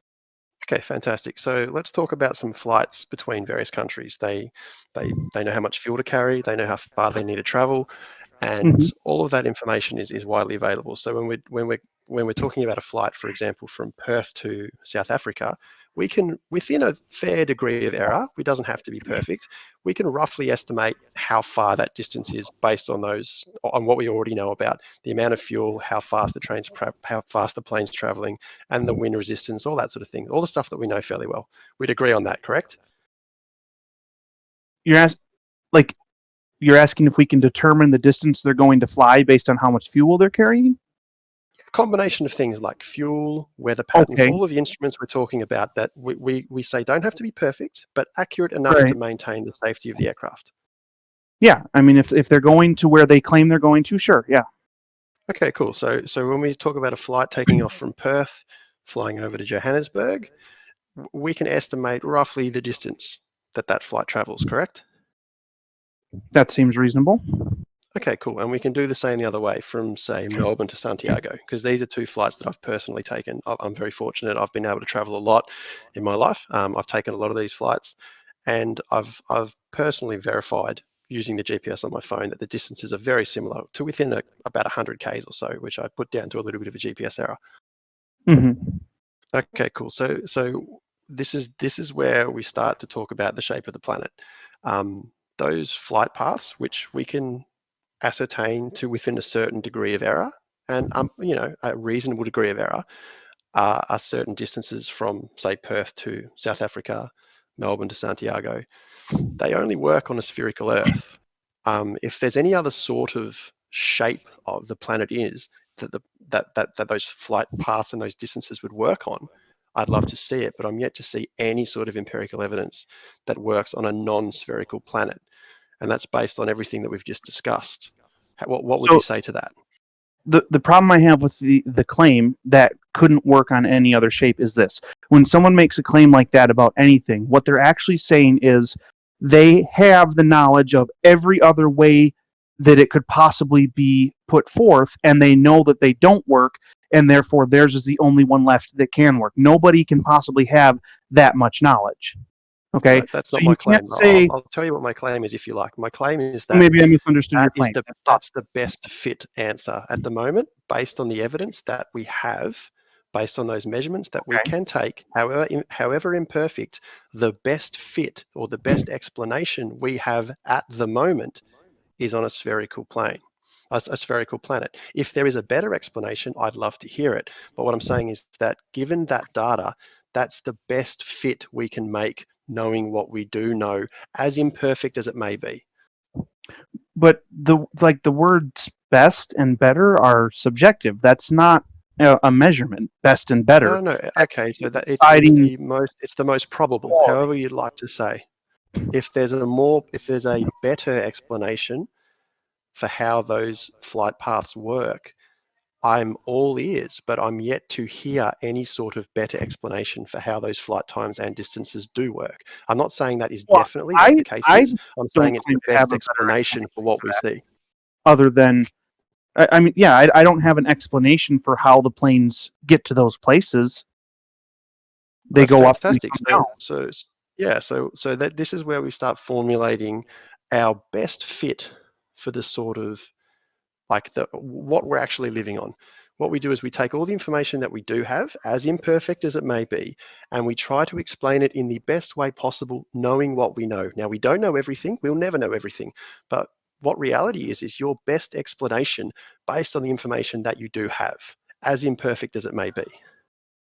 Okay, so here's the problem with that, all right? Let's say that I live out on, a farm somewhere away from everybody else. You could even assume I'm the only person on the planet, okay? And I raise chickens, and they lay eggs. And I raise cows, and they give me milk, all right? And those are literally the only two animals I've ever interacted with. And one day I'm walking along in the forest, and I find an egg. Based on my information, literally the best conclusion I can come to is that I have found a chicken egg. However, I'm sure you would agree that that is not a good conclusion to come to based on reality or truth, okay? So I can say to my friend, if I'm not the only person on the earth, I can say, I think this is a chicken egg, or I can even tell him, I believe this is a chicken egg, and then I go home and I fry it up because I believe it, I'm willing to act on it, so I try and eat it, okay? But what I can't tell him is that because we don't know of any other animals in the world, we can't have any other conclusion other than this is a chicken egg, no matter what. That's not right. That's not okay. Even though my information, everything that I have, all the tools that I have at my disposal tell me it's a chicken egg because chickens are the only things I know exist, I don't have the right to say it can't be any other animal. Yeah, I totally agree. But that's the beauty of being alive and learning things, is that we use all of the information we currently have to make the best fit for the environment that we live in. So until you get more information that contradicts how you currently interpret or understand things, it's completely reasonable to have a best fit scenario. Oh, yeah, and I'm not claiming that someone can't do that, but they're not required to do that. So they can say, okay, these flight plans work and these planes work and people seem to get to their destination. Therefore, I'm willing to believe we live on a ball until something else comes along that would indicate otherwise. Okay, someone can do that, and that's perfectly fine. I have not argued against somebody doing that personally. What they don't have the right to do is tell someone else, hey, look at these flight plans. Hey, look at these planes. Hey, look at these people making it safely to these places. Now you must believe because I consider that good enough. Yeah, and that's not what I'm trying to do. So I agree with you on that. I agree with you on that as well. So, but I think both of us, having had this discussion, would you agree with me that they're at the moment, based on what we both know, and as imperfect as it may be, the best fit for those flight plans existing is a spherical Earth, because we don't have a better explanation right now? I wouldn't agree to that And here's why. I have personal experience or observations that would indicate that the Earth cannot be a ball, and therefore the flight plans, while they do work, there's other evidence in a different area that says it can't be a ball. And so, in my mind, it's like, well, I don't know literally every possible option for those flight plans that could make them work. So it could possibly be something else. And since I have this knowledge over here on a different subject saying it can't be a ball, I'm going to say it's not a ball. I don't know what it is. I don't know how those flights work, but I don't believe I'm on a ball because that's what my experience tells me. So, okay, if you apply the same logic but in reverse, say you have personal experience that says you don't live on a ball, but then you have another personal experience, which we've just discussed, that says these flight plans don't work on a flat plane, they only work on a globe. Could you not make that same argument in reverse, saying that these flights do not work on my... Hold on, Paige, we're having a discussion. You need, like, Paige, we've been very cordial and very civil, and we've been waiting for each other to finish. Appreciate it if you had the courtesy to do the same, please. So the way I would answer that is that false dichotomy. The idea that we Paige, have to choose, just leave the channel, mate. We're having a decent discussion. the idea that we would have to choose between sphere or flat, I don't believe that. I don't think that we are limited to those two choices. You're either one or the other, and you have to pick a side. I don't pick either of those sides. All I pick is I don't need to know the shape of the earth to live my life happily, to live it contently, to live it fully. Okay? I don't need that information. Based on the information I do have, I can say for certain I have no problem making the claim I do not live on a spinning ball. I cannot show you what I do live on. But that's okay with me. I could die tomorrow not knowing that, and I will not be any sadder or worse for not being able to tell you what we do live on. I'm okay with knowing what I don't live on. I'd like to hear what kind of observations you have that do not match our model, the globe model.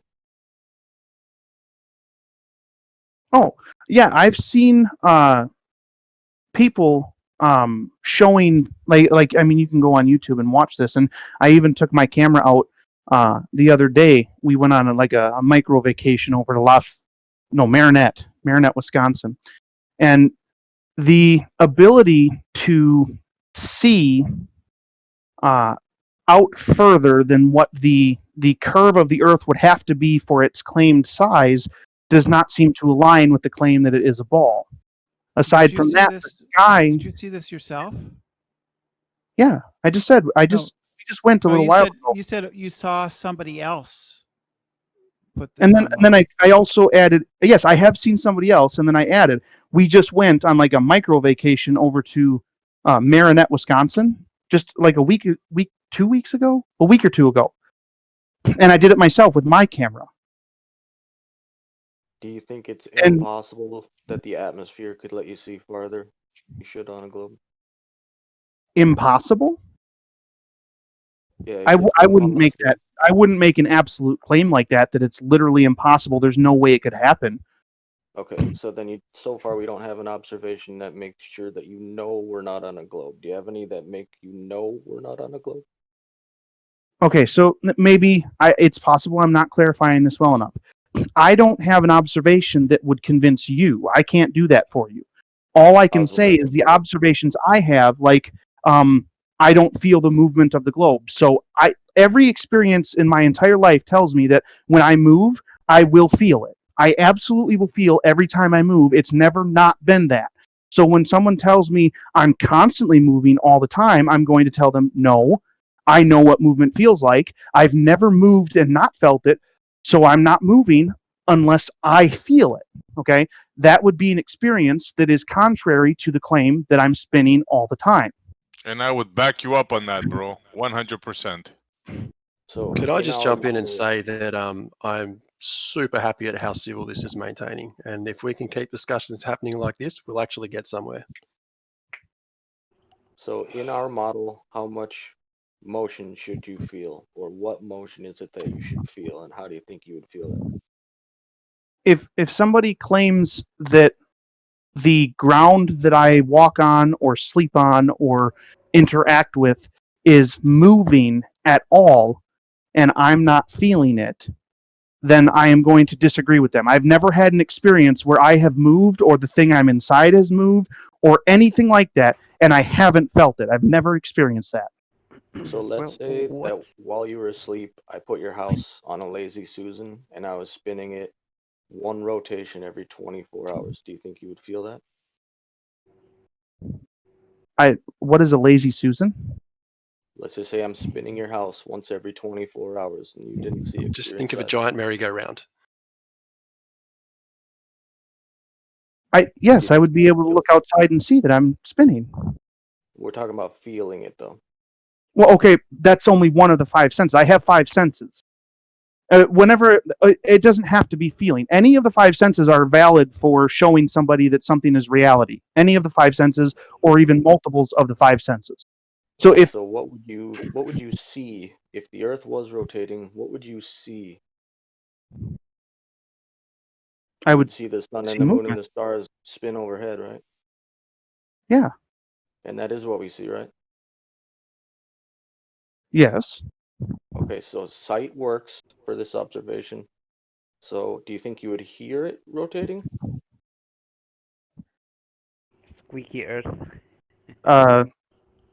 I don't have an example of something that I don't hear when it moves. Do we have an example of something spinning and not being able to hear it? How about the hour hand on your clock? You hear that? You hear the hour hand on your clock? Yeah, when it moves. I mean, is that not a normal thing? Like, clocks tick, right? The Oh, hour hand. The hour hand. Okay. Well, yeah, I suppose not. I mean, I guess I wouldn't know because you would have to be listening at the time that it moved to make sure. All the time. Okay. So what other senses do we have left that you might use to perceive this 24-hour rotation? What do you mean? We just have the five senses. That's it. Okay, so which one of these five senses do you think you would be able to detect this one rotation per 24 hours? Movement and sight, or feeling and sight, touch, Okay, so or whatever it's called. We discussed that what you should see if it was rotating is what we actually do see. Okay, So what your you senses said agree that. with I don't necessarily believe that that's the case. We see something that looks like it's moving. You claim it's rotation, but seeing something outside of yourself move is not automatically the thing you're on is moving. That's not how that works. Hey, Bob, ask him if you were at the equator at one point traveling at 1,000 miles an hour. Ask him what you think he would feel at that point. Or see, sense, smell. Ask him that. That's what I've been asking. If I could jump in, SE, if you're in a vehicle traveling at 1,000 miles an hour at a constant velocity, you won't feel anything either. I don't know why you would think that. I've never been driving in a vehicle and not felt it. No, you feel the acceleration. I'm talking when you're driving at a constant speed, not the minor bumps in the road. I'm talking about the actual feeling of moving, not the undulations in the road. Once you're at a constant speed, for example, Okay, with cruise control, right. you don't feel the movement. Look what you've done. You've shifted from a theoretical, perfectly unobstructed path at a velocity that I have literally never traveled at. So now you've taken it out of the realm of every day that I live and can experience with my senses into a theoretical, if you could do this without ever feeling a bump, if you could go this fast, if you could go that fast for this amount of time, if you didn't have any sort of resistance that you would feel, then after all those parameters are met, then my case would be true. Well, that's not reality. So saying that while you can say theoretically that would be true, that's not a sense. That's you coming up with a theoretical situation that may be true, but that I have no way to verify. Have you ever been on a maglev train when it's at a cruise speed? No, I've never been. The only trains I've been on are we went to Canada, I think, once, and it was on like regular tracks, maybe like mini trains but they were also on tracks. I've never been on a maglev. If you ever get a chance to go on a maglev train, once it's at cruise speed, you're moving at like 350 kilometers an hour, or I don't know, like 200 miles an hour, whatever freedom units that is, and you don't feel anything. It's just perfectly smooth. That's something you can test yourself. I think the There's point videos is, about that. even The though, Chinese even with What would you train. tell someone who gets motion sickness? Take a maglev train. Hold on. But Yeah, but what do you do? What do you do if about they the get fact motion sickness, then they would be feeling it because it's physically making Motion them sickness sick. motion sickness is related to the inner ear and your inability to see the horizon. I've spent a fair bit of time on boats as well. If you ever get motion sickness, one of the easiest ways to stop yourself getting motion sickness is to keep your eyes on the horizon, because it's the differential in your inner ear that causes that. Yeah. And it doesn't happen without swinging from side to side. It only happens That's with not what we movement. It discussed. doesn't happen from speed. Motion sickness doesn't happen from speed. Swinging, it happens not from, just from exactly, movement. Yeah, like I would a prefer to not displacement lose of the the spot water that in we your were inner at ear. with the train. Yeah, sorry. Yeah. So the maglev train. Okay, so we'll compare that to my analogy of the teleporting monkeys. Okay, so you tell me that you have a teleporting monkey.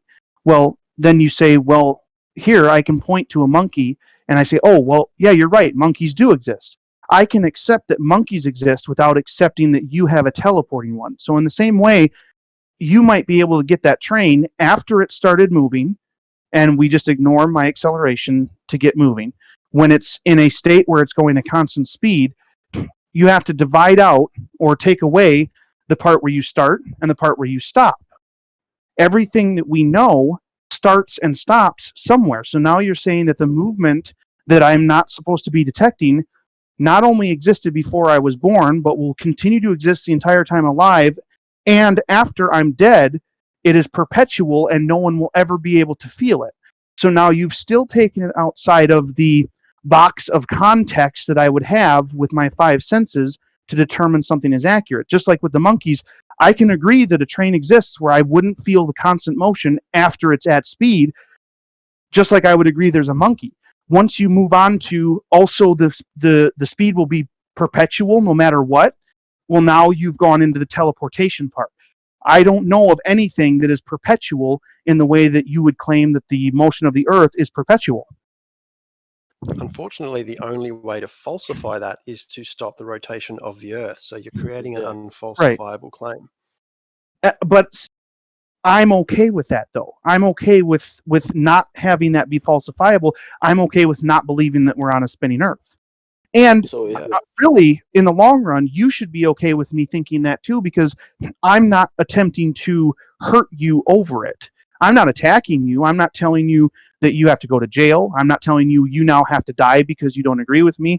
I'm not saying in any way that I'm going to try and negatively affect your life. I'm just going to live my life with the understanding that we don't live on a spinning ball, and it's okay if you live yours with the understanding that we do live on a ball. So just to I put a totally bow accept on that, and you don't need to accept my views at all. But if we're having a discussion about the nature of something, I mean, the point is to try and get to a mutual understanding, is it not?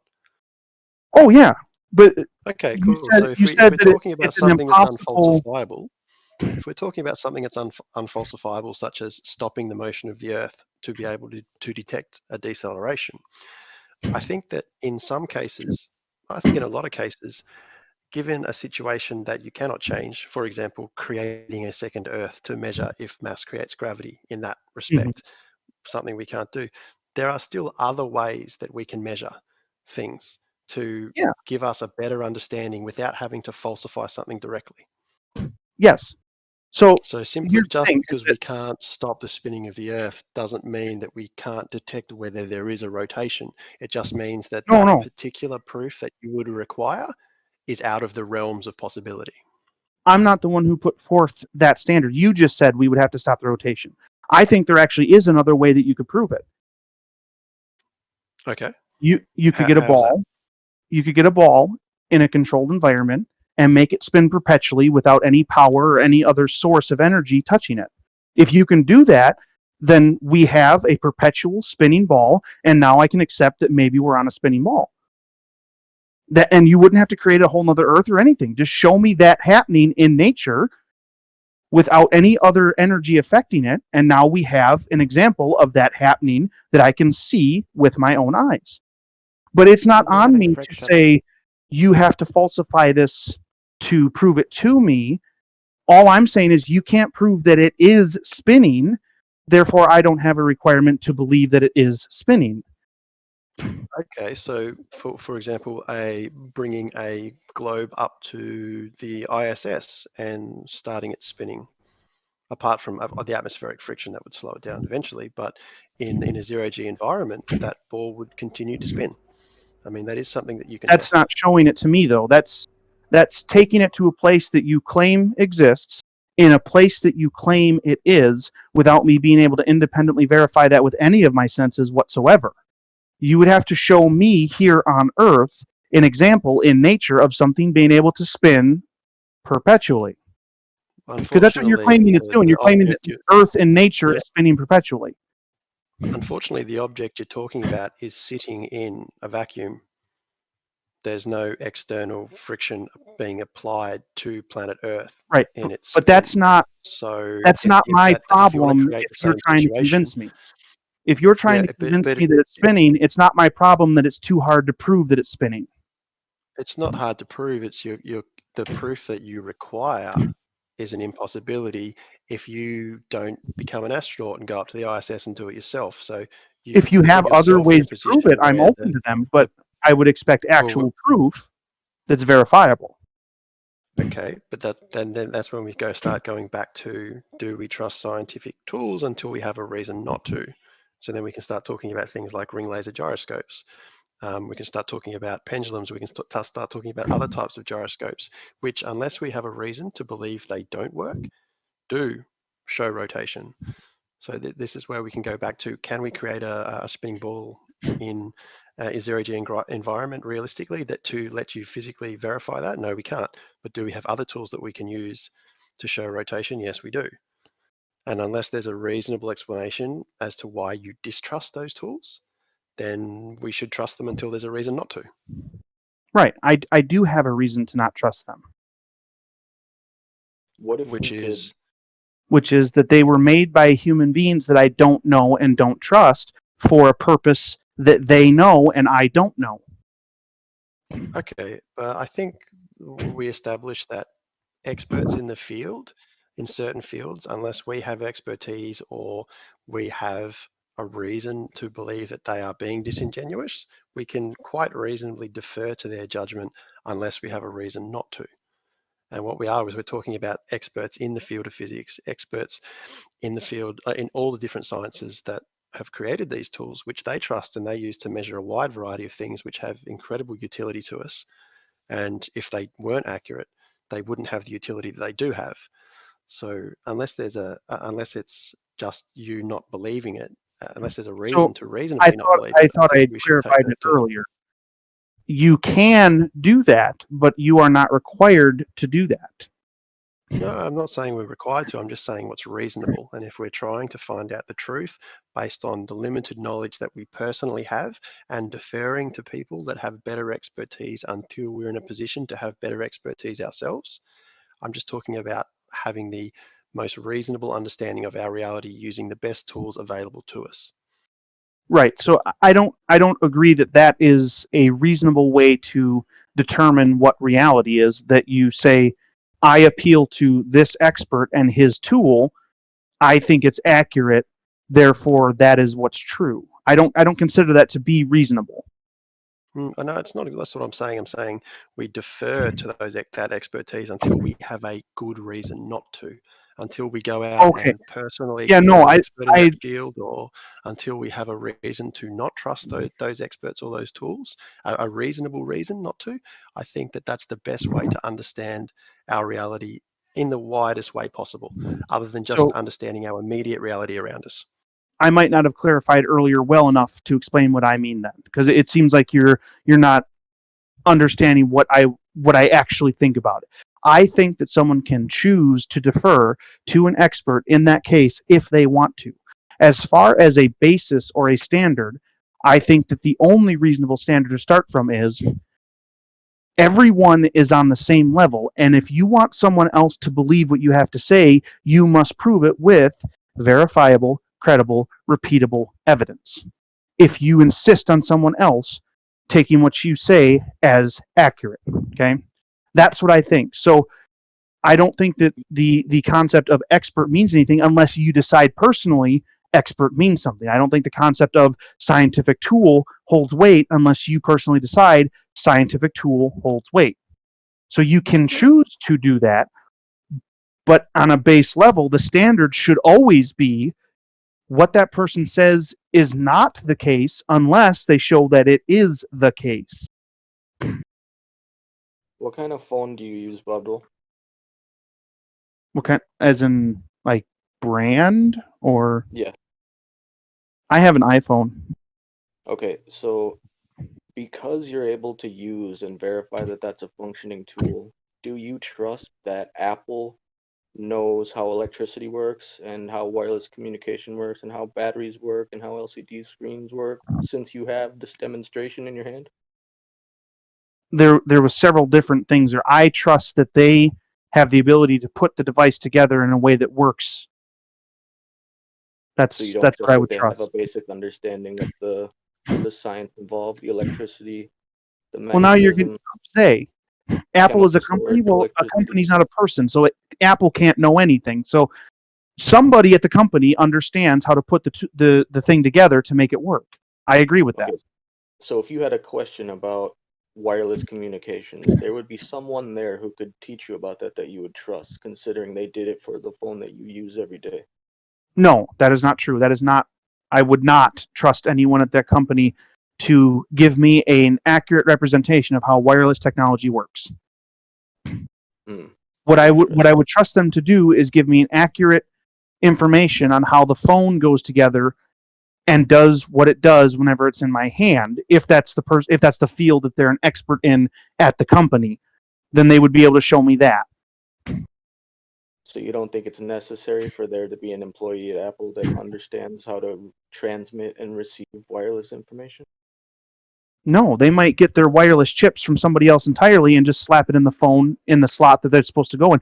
I don't know how to build a graphics card just because I can put the graphics card in my computer. I don't know how the card draws pixels on a screen. I understand that it does draw pixels on the screen. I don't know how it does that just because I put the graphics card in my machine. So there could be literally not one person at Apple that knows how wireless technology works. They just know they have to put this chip in this slot and the phone does what it's supposed to. They make their own processors. Yeah, processors are not a wireless chip. They're two separate parts. It's part of the computer, right? And they have multiple patents for various things. Patents are not the same as having knowledge of how a thing works. So wait, It's exactly what a patent shows. No, a patent is an idea. Your phone functionally transmits and receives wireless information. So does that indicate to you that somewhere in the world the knowledge necessary to run that process exists? Yes. Okay. So if you have a functional piece of technology that uses some piece of science, then you must admit that the knowledge to produce that technology does exist. Yes, it exists somewhere. Absolutely. Okay. So what about that Geiger counter? What about it? It's a functional tool that detects radiation, so there must somewhere in the world exist a person who understands enough about radiation and detecting it to make that tool. Here's the problem with that, okay? The wireless technology that I use, I can verify that it works because I can dial the number and literally talk to someone I know somewhere else. So I'm verifying that that works. When the Geiger counter beeps, I'm not seeing anything or hearing or feeling anything that indicates that radiation is real. There's no way for me to verify that. All I can do is trust the tool and that someone's interpretation of beeps equal radiation. See, now I'm relying on someone's interpretation of the beeps. Beeps by themselves don't prove anything.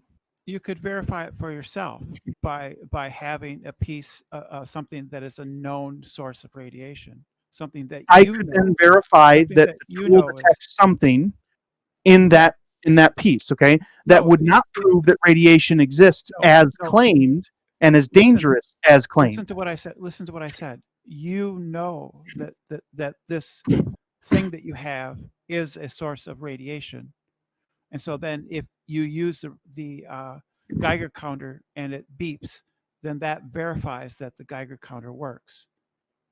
The problem with that is that I don't know that the thing is a source of radiation. Yeah, but you could do that. You could find out. You could get something, and you could determine for yourself. Yeah. That, yes, this If I is had a source of radiation.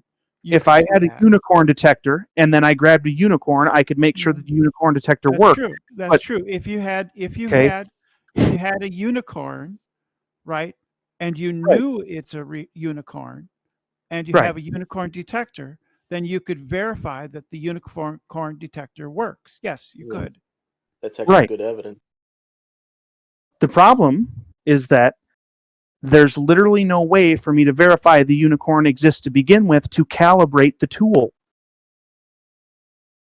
Well, So our let's claim go is back. that you can know that. You can Right. discover that something My is claim in is fact that you can't. radioactive. My Well, claim is that based using the on Geiger what? counter Based to on what? calibrate the Geiger counter is not a valid way to find No, but, truth. no, It's a but way there's to other ways. Not the Geiger confirm what counter. you already believe. Not the Geiger counter, but the source of radiation. There's a way Yeah, you can verify for yourself. There are multiple ways we can detect radiation outside of a Geiger counter, and that's why we cross-reference different ways to detect radiation. Right. on All of understanding them rely on you using chemical a and- tool that is claimed to do that job. But literally our entire planet and society has been built from relying on tools. So there is a point in which, unless you But have not a all reason to tools are believe that equal. tool is not working, then you Aussie, should believe not that all tool. tools are equal. I agree, not all tools are equal, but when we're talking about scientific instruments, unless you have a reason to believe that instrument is malfunctioning because of No, all of not malfunctioning. everything that's been achieved using these tools and the accuracy that they've shown in the past, you can use past experience to validate future predictions. Doesn't mean it's going to always work. Doesn't mean that tool Right. isn't going to be incorrect on some occasions. However, you can use past experienced and past data to make a reasonable prediction on how accurate that tool will be in the future. And Right. My Pablo, past we experience didn't is that use radiation has never once affected my life, nor has it ever been detected near me, by me, on me, in me, or around me. That has never happened. And so I use that experience to determine, until I have verifiable, credible, repeatable evidence that I can sense myself, I am not going to subject myself to the fear of radiation simply because Right. somebody else says radiation exists. Fear it. Well, it exists because we used other methods than a Geiger counter to know that it exists. Geiger And it's counters were fine. invented after, just a second, Geiger counters were invented after we discovered radiation.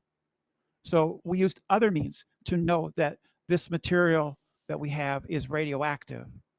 And then we developed Geiger counters. If you I could accept jump that, in that's for a fine. minute. I'm okay with that. Okay, so for example, if you came to my country, Australia, and you were in the northern part of Australia, and you decided you wanted to go for a bushwalk, I could say to you, be cautious of these particular types of snakes. They're highly aggressive and they could bite you. You don't have to have personally experienced one of these snakes to be cautious of the danger that's presented. Right. But I That's the same thing. That's the same thing with radiation. Just because you No, it's haven't not. personally experienced radiation doesn't mean you don't need to be cautious, because other people have very good reason to say to you this particular thing could be hazardous to your health because of past experiences and past data and past, I guess, Those things are not analogous. experimentation. I've experienced wild They're animals. directly analogous. Believe that wild animals exist. I've never experienced invisible things harming me without me ever being able to detect them physically. It's never happened. Have you been out in a strong wind before? Yes. Okay, so that's something you can't see but can harm you. Not see, feel. 5 senses. I said cannot detect. We have 5 ways to detect things. I've never had something invisible that I cannot detect in any way harm me. I have a So question you've on never that. you've never had a virus of any sort. You've never caught the flu or a cold You can detect those. after I got after this. you've been infected. Yes, but prior to being infected, you can't. The same with radiation. You can detect what happens to your body after you've been irradiated, but you can't detect it beforehand. Okay, but if It's exactly I've analogous. think about what you just said. After I've gotten the cold, I can detect it, right? So Okay, then and now that right you've had a now, cold, I if would someone know that colds exist. I've never been infected with radiation, so right now I'm not in the position to say, "Oh, I feel the after effects of radiation, so it must exist." If that happens, I have no problem saying, "Oh, radiation must exist." But until that happens, I'm not going to believe it exists. that's an incredibly dangerous way to live if you're not going to learn the lessons of other people's Well, dangerous for experiences. me, perhaps, but it doesn't hurt you. I'm okay living with that danger. Bob Dole, have you ever had an X-ray? Yes. Okay, so they fired something through your body that you weren't able to feel or detect, but then you got to see your bones. So they I got to see the demonstrated to you. result of it. Yeah, so they demonstrated to you that they fired something through your body that you could not feel with any of your senses, but it was there Yep. and it had a functional purpose, correct?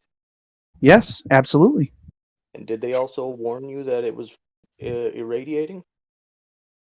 Something along those lines. They Yeah. put a lead apron over you. They put a lead apron over you. Yeah. Yeah. Hmm. So even given that experience, don't you think it's reasonable to believe that there are invisible rays that can go through your body that you can't feel or detect, but really exist because it was demonstrated in front of you? Yes, those ones that demonstrated to me, I do think actually exist. I think X-rays are real. I think that they do exist. Okay, so it's not a big leap to other forms of radiation from there, right? It is a leap, though. Still a leap. I'm not saying that radiation can't exist. I think X-rays do exist. If that's a form of radiation, that's fine. What I'm saying is I don't believe that it exists. I'm not willing to bet my life on it or change my actions based on just that claim alone that would somehow negatively affect my life. So it's not useful information until I know that it's accurate or that it's true in this scenario. Because as far as my experience is concerned in my life, I've literally never had to deal with radiation. So why would I spend my time believing that it exists when it's never been shown to me to exist and it isn't affecting my life? I thought you said it was shown to you to exist. X-rays have been, and I believe that they exist. Sure. Okay. Or can I I mean, just jump whatever in? they claim X-rays are, that thing must exist because they showed me my bones, right? So the real Bob Dole, have you ever been shot by a firearm? No, not Do you well. believe, Not a real. guns are dangerous? What's that? Do you believe that firearms can be dangerous to your health? Not by themselves. Okay. Do you believe getting shot by a firearm could be hazardous to your health? Sure. Yeah. Okay. So somebody that something you haven't personally experienced, but other people I have personally demonstrated experienced and told you about. So you've been shot. No. Think about what you're asking me. Okay. If I have felt you something haven't seen the foreign, result of radiation burns in if I have anybody. felt something foreign enter my body and tear flesh, that means I've experienced being shot because that's what being shot leads to. So I know from experience that letting a foreign object tear my flesh and enter my body will be painful and possibly hazard to my health. I have experienced that firsthand and could feel it. I don't need to have the exact experience of the gunfire to know that an object entering my flesh could be painful. I'm just curious. Let's say it's not a matter of life and death. Let's say somebody asked you if you thought radiation exists, and if you guessed right, they'd give you $1 million. Which one would you guess? Any radiation in any form whatsoever? Harmful radiation. Is okay. Well, the question would be: is X-rays included? Are X-rays considered radiation? Let's say nuclear radiation. Nuclear radiation. Yeah. If they asked me right now, I had to guess: does nuclear radiation? Are we? So that's an interesting question. I would say some type of nuclear radiation, or what could be called nuclear radiation, does exist. I think that's true because if nuclear components like plutonium exist and you mess with them in a certain way, I do think they can generate energy. That seems to be reasonable that would take place and could be considered radiation in of itself, because like fire radiates heat, right? So when you're talking about the word radiation like that, I would say yes. I do not think that nuclear radiation necessarily exists in the way that they claim it does.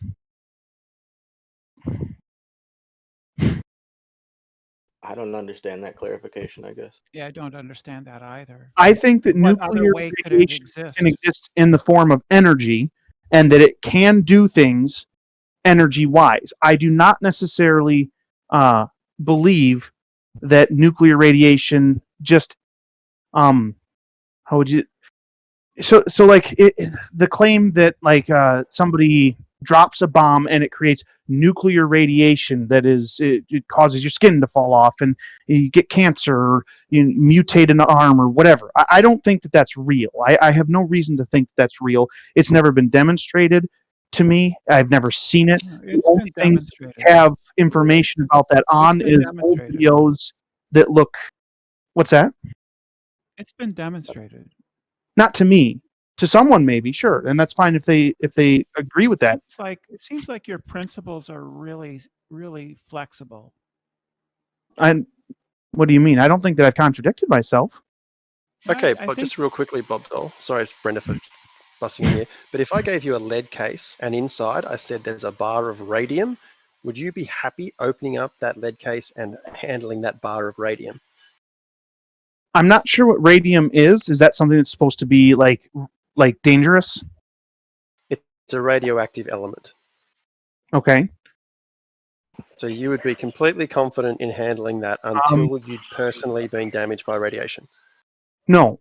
My experience in life would tell me that if I don't know about a thing enough and somebody else indicates that it is dangerous, that I don't have any what's that? Your principles are flexible. No, it's not. When it's useful to you to hold. If you let me explain what I'm saying, it's not a matter of flexibility, Brenda. It's a matter of context. If my child's life depended on me opening that case, I would do it. If I have literally nothing to gain, I would not do it. It's a matter of context. What I wouldn't have I right said to you, I'll give you $100 if you open that case and handle that radium. What's that? If I said to you, I'll give you $100 to open that case and handle that radium. No, I wouldn't do it. Based If that's on what? the only stake, then no, I would not do it. Flexible principles. Very I'm flexible. kind of curious about, is there any way you could clarify your epistemology on this? Like, what is it that leads you to the decision about whether to believe or not believe something? There's evidence for all of the things that we've named here today, and I'm not sure how your decision-making process works.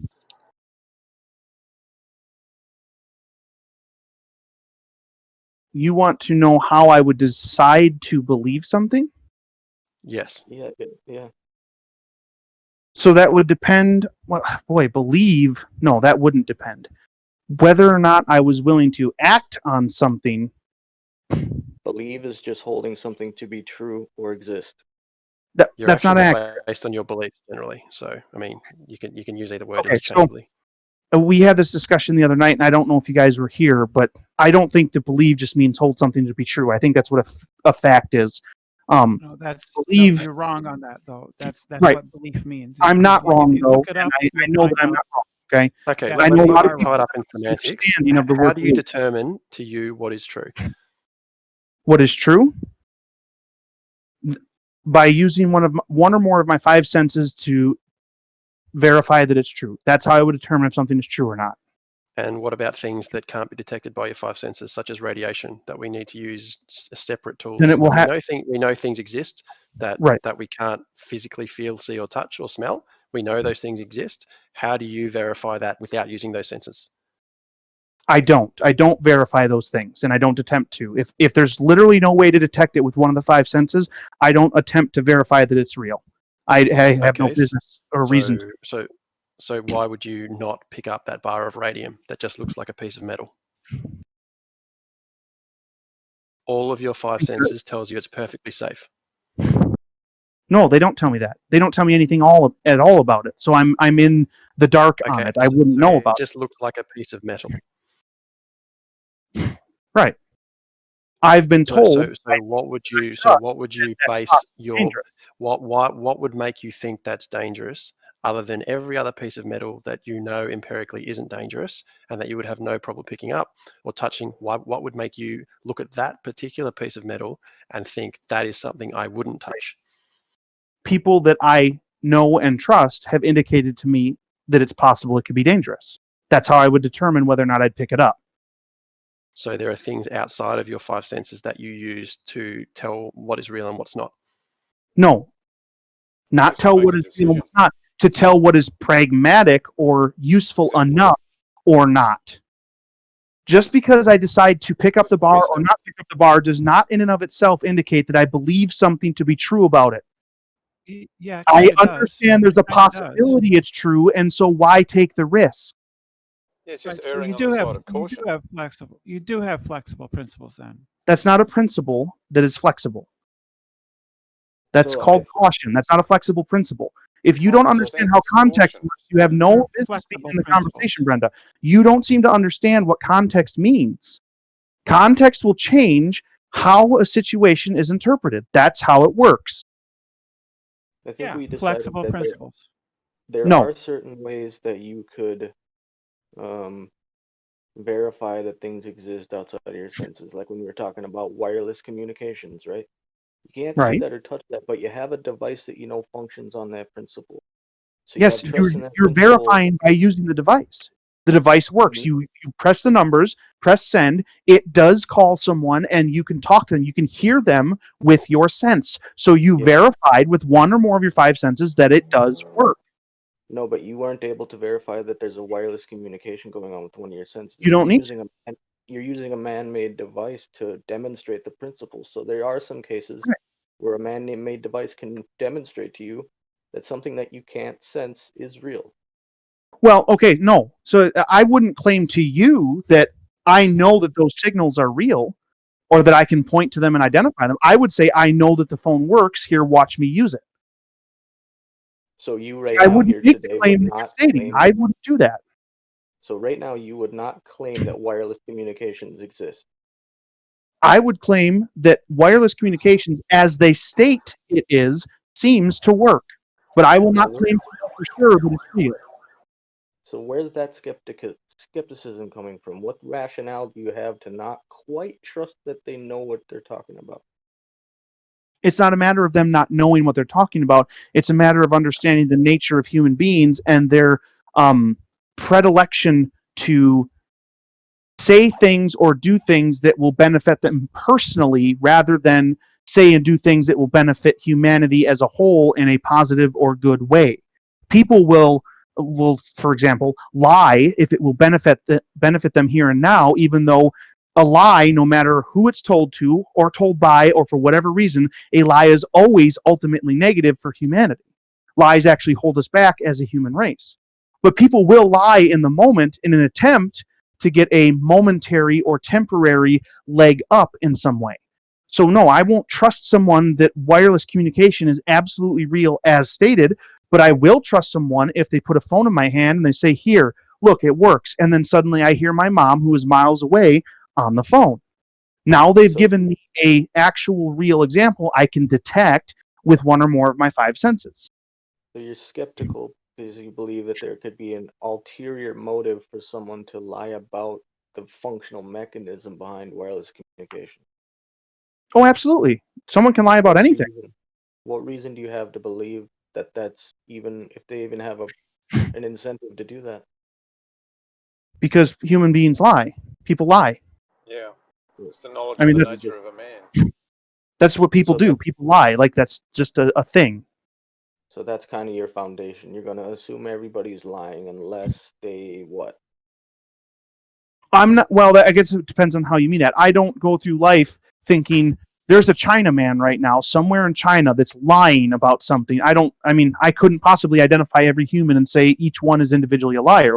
What I'm going to do is, as I stated before, the things that I experience myself in my life, I will continue to think are true because that's the experience and evidence that I have until someone comes along and verifies or shows me in a verifiable way that it is not true or that something else is true. What does that mean? What does verifiable way mean? Verifiable means that you can detect it with one or more of your five senses. That's verifiable. That's the only way you can verify something. Interesting. So Can't your verify default position is that people are either mistaken or lying to you until you can verify it yourself. My default position is if they say something that is contrary to my evidence, they are wrong until they prove that they're true or that they're right. What about if you don't have any evidence and they tell you something? If I don't have any evidence, then I would have no reason not to go along with it as long as the stakes are not too high. So if I don't have any evidence either way on the rock, but my child's life depends on it, now there's stakes. So by not going along with it, you're assuming that person's either lying or mistaken. No, not unless I have contrary evidence. That's what I just said. Oh, maybe I missed it. If they have contrary, or if they don't have any contrary evidence to what I have, then I'm not going to believe them. Why would I? So going back to the Geiger counter example, what contrary evidence do you have to believe that works? Exactly. The fact that I have literally never detected or experienced any type of radiation in my entire life that I can't detect. But a lack of evidence is not evidence. Yeah. What do you mean? You're saying a lack of evidence is evidence to you. You're saying you've No. detected it before. I would be saying that if I was claiming it absolutely doesn't exist, then I would be saying lack of evidence. I'm not saying that. I clarified this earlier. I'm not saying radiation absolutely doesn't exist. What I'm saying is I'm not going to live as if it does in my everyday life just because somebody claims that it exists. But what evidence do you have that Geiger counter doesn't work? You can't prove a positive. You don't have evidence of things not existing or not working like that. That's not how it works. If you want to prove that it works, you have to prove the positive. I have no obligation to prove a negative. But you just told us that you accept things unless you have a reason to not accept them. Right. I have a reason to not accept it. What's your reason to not accept it? My reason to not accept it is that I have no experience with it. Just like the unicorn. If someone tells me a unicorn exists, I say no. In my entire experience, my whole life, I've seen animals. I've never once seen a unicorn. So if you want to make the positive claim that unicorns do exist, it's your obligation to prove that they do. It is not my obligation to prove that they don't. So you said you've had an X-ray, so you know radiation exists, and you know I know that X-rays exist without being able to detect It's your claim that that's radiation. It's not my claim. What reason do you have to believe it's not radiation? I don't have a reason to not believe that. So then you don't I have don't have a reason to believe. I don't have a reason either way. I don't have a reason. You would accept it unless you have a reason to not believe it. And I'm just saying, what reason do you have to not believe that is radiation? Because your comment was, I will accept it unless I have a reason not to believe it. No, I don't mind accepting it if I don't have a reason not to believe it. I don't absolutely accept something just because I don't have contrary evidence. That's where a choice comes in. You can choose, or one of the choices, you can choose to not believe something whether you have evidence or not. That's just something someone can do at any time. You seem to say absolutely. But now you're contradicting yourself in saying that I will accept something unless I have a reason not to, but now you're saying you're just choosing not to, regardless. I will accept something if I have no reason not to from someone I trust. I clarified that earlier. From somebody I trust. Yeah, but then why not accept that a Geiger counter works? Because the people that nobody that built a Geiger counter is someone I know and trust. If my dad came to me and said that he built a Geiger counter and I was aware that he had spent his life studying radiation and knew what it was and knew all the details about it, and he told me he built a device that can detect it and then he demonstrated it to me, I would trust him that thing is accurate. Oh, and it would be the exact same situation. So all I have to do is show you a video of a nuclear physicist explaining how a Geiger counter works. You And then you'll be appealing fine. to the authority of nuclear physicists doesn't mean anything to me. You think that holds weight or value. I don't. Hold on. Didn't we establish earlier, though, that you will accept the authority of someone who is an expert in the field unless you have a reason not to, if you're not an expert in that field yourself? We established I did that not earlier. say There is that I reason would accept. I to- said that I could accept. You are allowed to accept. You can accept that. If you choose to trust them, you can do that. You are not Why would you required. choose not to? It's just whenever he feels like it. That's all. It's just whatever he feels. I like would. it. I choose not to trust somebody. Why would you choose not to trust a nuclear physicist on whether a Geiger counter works or not? What would be your decision making? What reasonable decision would you make to not trust them? If they lied to me, or I knew that something that they said or believed was not accurate, and that they decided to live their life based on that, or if I know this person, I would know whether or not I trust them. That's how you get to know, or that's how you get to know if you trust someone or not. Is you get to know them. But you don't So- have to know a pilot to trust what they say about aircraft. You don't have to know anybody to trust them. That's a personal decision. That's I'm my not whole making point. a claim for somebody else. You don't have to do any of that. Yeah, You flexible can principle. decide to Yeah, do we're not saying you can have to. I'm decide just to trying to do work it out if how you're told. you decide. It's just whenever he feels like it. It's completely irrational. Trying to get down to how you make that personal decision. I told you already. It's based on context.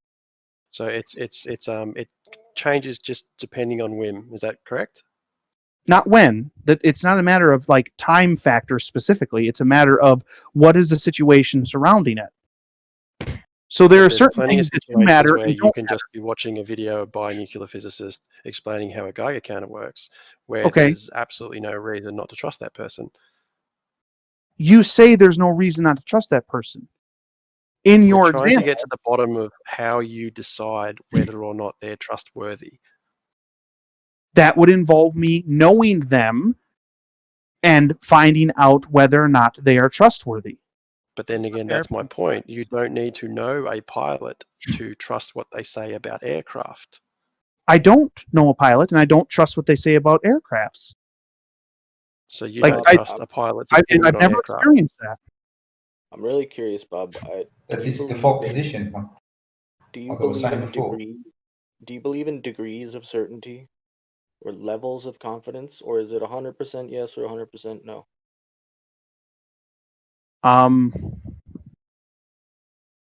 Well, if it's his dad, then it's 100% yes, right? No, not that's not an absolute. That would be if I told you, if I understood that that's a thing that he had done his entire life. You seem to be rejecting the concept of personal trust in somebody. That's not an objective Not at thing. all. It's You're not what aware of we're that, doing. right? No, we're not rejecting that. No. That's not Oh, what we're okay, doing. all right. We're trying to ascertain how you decide whether or not you defer to someone's opinion on something. We're trying to get a definite answer on that, and it seems to be it depends on But how he you told you it's feel about personal. that person. Oh yes, absolutely. Whether or not you defer to somebody without like one of the five senses, if you're going to take the five senses out of the equation and say, do you defer to this person or not? It is absolutely 100% personal and based on whatever your biases, feelings, personal conceptions, all of those things. It is not in any way an objective decision if you take out the five senses. And I never claimed otherwise. So if that's what you're trying to get to, I have no problem admitting that. If you remove So the five it's senses based from the on whim. equation, it is absolutely, yes, 100% it's based on whim. If you remove the five senses, it literally can't be anything but whim. No, that's okay. No, we've actually, but that's okay. Then we've got a definitive answer. That's fine. If you base whether you believe something on whim and not any sort of set amount, like set guidelines, that's okay. I mean, you've been I honest didn't about say it. believe, That's though. fine. We've gotten to the I bottom didn't say of it. believe. I disagree with the word believe if you're going to insert believe there. I didn't say believe. You're saying take Okay, something. trust, take someone's word on something. But if it changes depending on your feeling, then that's fine. Yes, trust is based absolutely on feeling. You literally don't base it on anything else if you take away five senses. You can't base it on anything else. Well, that's where we differ. I tend to defer to people with better expertise in areas that I have less expertise in until I Right. have a reason not to. But that's It your doesn't come opinion. down to how I feel That's about the the feeling person. that you have. That has nothing to do with the five senses. Therefore, it is not something objective. It's subjective. You subjectively decide that that is a good enough standard, and that's fine. I'm not saying that's bad or anything. What I'm saying is that is something that you subjectively decided. That is not an objective decision that you just made. Well, it's an objectively better decision than. You can't prove that in any way that's verifiable, credible, and repeatable. So that claim not is true. automatically not important. The claim he just made is not verifiable, repeatable, and credible. Yeah, it is. That it is objectively better. You would have to be able to show that, and you can't. But we know those aren't your criteria. We went over that. Yes, they are. I think the point here is your position just isn't rationally coherent. Correct. I don't know of any particular place that I've contradicted myself. Well, that's a result of you being rationally incoherent. Can you point to the part where you didn't contradict yourself at all. Can you point to the part where I contradicted myself? I can try and clarify, or perhaps change the way I explained it to make it, more easily understandable or more logical. Which part am I contradicting on? I'm saying if you have 5 senses, that's something objective, and you can show somebody that. If you take away 5 senses, literally every decision that doesn't involve one of the, or more of the 5 senses is subjective. It cannot be objective if it's not based on one or more of the 5 senses. It can't be. It has to be based on interpretation, feeling, personal bias, all of those things. The only things we can use for objective interpretations or decisions would be one or more of the 5 senses. Which aren't interpretable. You don't need to interpret them. They're senses. If you drop a ball, you watch it drop. There's no interpretation required. Your eyes did all of the interpreting for you. You watch the ball drop. If you require interpretation, now you have to deal in something that is not objective. Do you trust the person or not? That choice is not objective. It is subjective, and it will always be subjective. I'm just going to say I don't think you have a functional epistemology that's going to lead you to discerning reality from imagination.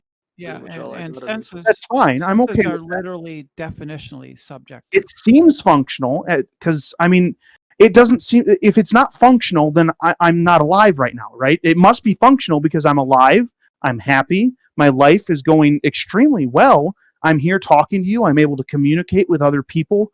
So it must be functional because I'm functioning. If it wasn't functional, I'd be dead, right? No, lots of irrational people exist. Well, whatever it is their system is must be functional. The question isn't whether or not something is functional. If that was the question, then I would just believe anything anyone told me as long as it was functional. That's not a good way to live. What I'm determined to find out is the thing good? Is it truth? Is it reality? Yeah, Not, functional is it just an functional? arbitrary word you chose to describe. What is? Comport with or conflate with being alive. What word is? Like there's lots of irrational people that are alive, and they're still irrational. They still make poor decisions. You said that what was the word you used? Epistemology? It's not functional? No, Phil said that. Oh, okay. Then that's who I was responding to, if that's who said it. I think it all kind of came around to my very first question, which it was, if everybody used the same epistemology as you, do you think we would have progressed as a people whatsoever? There's no way that anyone on Earth could possibly have the right experiment or data to determine whether or not we would have done that. Like, there's no way to test for that, where we would be if thousands of years of history were different. How would I possibly come up with an answer for that? You can't do it. Well, I would say that there's no chance telephones It's like- would exist. It's like asking me if the sun wasn't giving us light. light and instead was giving us something else entirely, how would history change? I have no idea. The point is, at some level, for the advancement of our civilization, the people now that are doing research now have a certain level of trust in the people that came before them that they never met. Yeah. And we don't. Every generation does not need to reinvent the wheel and start from scratch, and that's No, they what don't he's have. getting at. Is that we wouldn't be where we are if we used your mindset. That's entirely possible. I'm not saying that wouldn't be the case, and I'm not saying that every generation that I'm going to insist that they reinvent the wheel. I will not make that claim. I know it's easy. I guess It's you're easy just very to fortunate stay as to live vague as in possible. a world where people don't have that. Well, it's not vague. It's a matter of not fruits. insisting. Sorry for talking over you. My apologies. I'm not going to insist on somebody else taking my point of view simply because I enjoy my point of view and my point of view works for me. I'm not going to insist that somebody else take that also. They don't have to. Well, when did you reinvent the wheel? I never did, and I never claimed that I was going to. So you're not consistent in how you apply your principles. If that is the way you see it, that's perfectly fine. I don't see where I have contradicted myself. If you do, point it out, and maybe I can explain it better, maybe I can't, I don't know. But I don't see any way that I've contradicted myself. If you have 5 senses, and you can show something with one or more of them, it's objective. If you take those away and show it in any other way that doesn't involve those senses, then it's subjective. I mean, if you have something that shows me that's wrong, then senses show are me. subjective. Subjective means that it is my Dependent opinion. on mine. Dependent on Senses are not me. opinion-based. My senses are necessarily subjective. No, they aren't. Yes, I'm Yes, sorry. they are. You just have words wrong. This is what they mean, and when you reverse things, that makes things very confusing. Subjective means it's dependent on my opinion, my personal Yes, your subjective senses are not dependent on your opinion. Yeah, Whether or not you see something is not dependent on your opinion. It's dependent on your eyes, not you. No, that's not true. So if I experience chocolate ice cream, tastes wonderful to me, or I love jazz music, that's subjective, not That's objective. right, it is. But we're not talking about hearing it. We're talking about how you have decided to interpret it. Hearing It is a doesn't sense. change We're the talking fact that about you the heard it. senses. If Hearing you is a claim sense. you Taste love is a jazz sense. music but have never heard it, then you're being dishonest. No, hearing is Think a about an sense. optical illusion. What's that? Think about an optical illusion. You What see about something that's You see something that's still, but it looks like it's moving. Or you see straight lines that are bent. Mm-hmm. It's a subjective interpretation. You don't know that what you're getting from your senses is reality. Okay. So And it's subjective. It's not objective. It's the opposite of it. no, it is objective. You are seeing that thing. You're seeing that picture. What it's doing, what the picture is doing is your interpretation, but it does not change the fact that you are literally seeing that picture.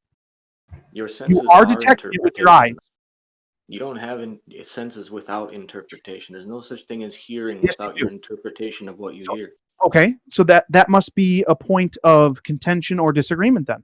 I think that you can have your senses without interpretation. I think if I hear a bird, whether or not I think the bird sounds good or not does not come into play in determining whether or not I heard the bird to begin with. I don't think I need to interpret the fact that sound entered my ear.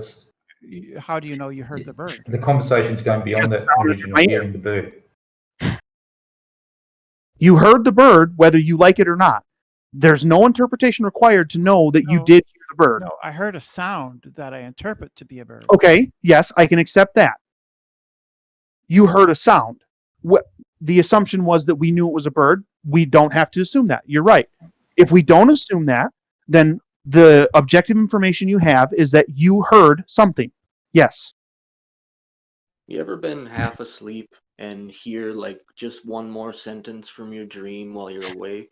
And it seems like you really heard it and you're awake, but you heard something that's not there. That ever happened to you? Not that I can remember particularly. I have had where I wake up and like my eyes are open and it's dark, so but I think that something's falling on me, but then like I come to my senses and like obviously nothing's falling on me. But I don't know that I've ever heard something after I woke up. Well, do you ever From a hear dream. things, you see things in your dreams? What was that? Do you ever hear or see things in your dreams? Yeah. I mean, yeah. Okay. Like, So that just absolutely means it's a subjective thing because those things don't exist. You didn't actually hear or see anything. No, you didn't have. I didn't disagree with that. No, that's not physical reality, though. That's not. I mean, Exactly. kind of like a video game. Yeah, that's the point. They're subjective. But you are. I don't know what is the point there. That's not reality. Dreams aren't reality. Dreams are subjective. Senses aren't, though. So senses are not simply receptors. You receive Yes, they the are. input. That's literally what they are. That's what a sense is. It is a sense. Well, without the ability, you can receive the input, but your brain must interpret it, right? That is the full architecture of a sense, not just the receptor. Your brain might need to interpret it as the thing that you sensed, but that's not you interpreting it. Those are two separate things. No. When we speak senses, this is all encompassing receiving the stimulus and then interpreting the stimulus. Yeah, your Those are two ears different don't things. hear. Your brain No, hears. they're your not two ears different don't things. hear. Yeah, they are. The sense is the sense. What you do with the information is entirely subjective. That's on you. That's you doing something with it. Well, You can decide the if you like the sound dictionary, or don't like the sound. the dictionary definition of sense is a faculty by which the body perceives an external stimulus. Yes, that's what I'm saying. It receives the external stimulus, whether you perceives, like right? it or not. Yes. Perceives Yes. Senses it. Yes. the body, right? The body. Yes. So how do you perceive a sound? When we say perceive, right, there's a bit more to it than, well, a sound hit my eardrums. Right. Your brain has to get the information that something hit your eardrums, and then it says that sound. So what do we call the process after the sound hits your eardrum? What is that? The process of what exactly? Specifically, what are you referring to? Well, the rest of the world uses the word sense and defines it differently than you are. Okay, It's the so whole process maybe of I'm not the defining stimulus. Okay. Hmm? Yeah, maybe that's accurate. Maybe I'm not defining it in the same way that you are. Maybe we're discussing something different. I'm talking about the act of I put my hand on something, I feel it. That is a sense. What if the nerves in your body didn't translate the sensation to your brain? Then the sense is broken. You can't use that sense to sense. Like if it doesn't ever get there, then Well, you don't feel. If getting there is part of being a sense, then you must agree that experiencing the stimulus and then interpreting it are one and the same as far as calling it a sense. So The full system, mate. it's possible I used the wrong word getting there. I have no indication that it takes time for the finger to touch something and then your brain recognizes it as touch. I don't know that that's that there's a time factor there. All I know is that I put my hand on something and I can feel it instantly. Like there's no perceptible time between me touching and me feeling. Like I don't know why time is the sticking point here. That's besides the point. Well, you're talking to a sea lion. you said, it seemed like you honed in on the word get there, or the phrase get there. So it's possible that I just used the wrong phrase. I have no indication that there's a time lapse between you having the sense and then the signal, like a signal being sent to your brain and then the brain taking time to interpret it. There's no indication that that's the way that it works. There's only indication that the sense happens and you know what it was. How do you know the sense happens? Because it was sensed. How was it sensed? With one of your five senses. You smelled it, touched it, tasted it, You heard smelled it. it, and then what? How did you know that you smelled something? Because you smell it. The same way I know if I touch something. If someone bumps me, they touch me, I sense the touch, so I know I've been touched. Well, but that requires your brain to interpret whatever the stimulus, right? No, there's no interpretation. It's just you were touched. Like I don't think that there's any interpretation happening there. It's that the senses were activated. Whatever happens whenever you sense something, that took place, and so now you know you've been touched. Well, how do you know? Because If you were remove touched. if you remove the part of the brain that the eyeballs connect to, how do you know what you're seeing? How can you see anything? How do your eyes work then? Your eyes are still working. Yeah, they're just still remove the receiving part of the light. brain. I have no indication that removing eyes from the head or the brain would still result in eyes working and someone like that. That doesn't sound like a scenario that's real to me. Do you have an example of that taking place, removing a sense from somebody and having it still operate in exactly the same way? Well, what do you mean by operate? Because by your definition, it's just the Can you- stimulus being received. Can you chop off physically. someone's hand and take it across town and give it a high five and that person knows they've been touched? Well, you can go blind from brain damage without getting any eye damage. Yeah, the sense of sight is. Okay, I've never had that happen. If that's true, then that's interesting. They wouldn't feel the high five because the hand's been removed from the system. What was that? They wouldn't feel the high five because the hand has been removed from the system. Okay. So you don't have an example of that actually taking place where you remove the sense from the body and it still works. Have an Have you example ever- of it not working. Have you ever met a blind person? I don't know. I'm not You not don't that know if you've ever met a blind person? not that I remember. Okay. Do you need to have met a blind person to discuss blind people? No, to discuss? No, you don't need to know anything to discuss anything. Sure, okay. Do blind people have eyeballs? As far as I know, they do. Mhm. Why wouldn't they? Does light reach a blind person's eyeballs? I don't know. You don't know whether light reaches a blind person's eyeballs? I mean, if their eyes are open, I would think that it reaches at least the outer part of the eyeball. Oh. That makes sense. Yeah, that would make sense if I'm referencing somebody's eyeballs, that they would be open in my example. Yeah, but Right. I would think that they reach the outside of the eyeball. I don't know how far light would go into the eyeball.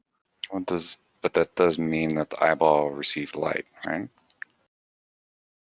No, that means that light touches the eyeball, not that it receives light. Mm-hmm. If a football hits me in the face, I didn't receive the football. I mean, now we're just playing semantics. Well, it's an light, important light, distinction. how does Light might hit the light eyeball. only not needs go to in. touch the eye, right? Light has to be enters through the pupil and hits the back.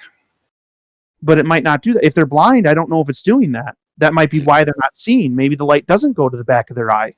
Oh. I don't know why. Are there not examples of people copying trauma to the head and not damaging their eyes, but they can't see? I would have no way to verify that there's no damage to their eyes. I've got trauma right now. So you just don't know anything at all then. I disagree with that. But if that's your assessment, that's fine. Yeah. Yeah, light doesn't reach blind people's eyeballs. Okay. 'Cause that's the only requirement to see, right? The sense of sight is for light to reach your eyeballs. Doesn't have anything to do with how the brain interprets it after the fact. That's a claim that I'm sure is made, is that light hits the eyeballs and that's how we see. I don't know that that's true, but Yeah. maybe. And these are words that I'm using to speak to you. Yeah. Mm-hmm. Is there something I'm supposed to be picking up on? Your tone seems to I don't think you pick up on it now. Okay. So here's the entire point of everything we've been talking about from my point of view. The shape of the Earth is the most demonstrable fact that has ever existed. There could not possibly be more evidence for the shape of the Earth. Yet your epistemology has not led you to hold that truth, which means that you have a flawed epistemology. something is wrong with how you determine reality from imagination. So you Well, might I'm want to okay with take a that, look at that assessment, but you just stated an opinion. Nope, those are all facts. Those are truthful. They might be facts, but that doesn't mean that they're not opinion or that they're not something that you think yourself that can't be verified. You can't verify that it is the most demonstrable thing in the whole world. You can't verify those were words that you used, Phil. I don't need to. I'm not trying to convince anyone that they were. I wasn't You only talking to need you, to though. demonstrate something if you're trying to convince someone. The most sea lion I've ever met. Yeah, no kidding. If I was trying to convince you that they were words, then I would need to demonstrate that they were words. I'm not trying to convince you of that. If I'm not trying to convince you of something, I have no obligation to demonstrate it or verify it in any way to you.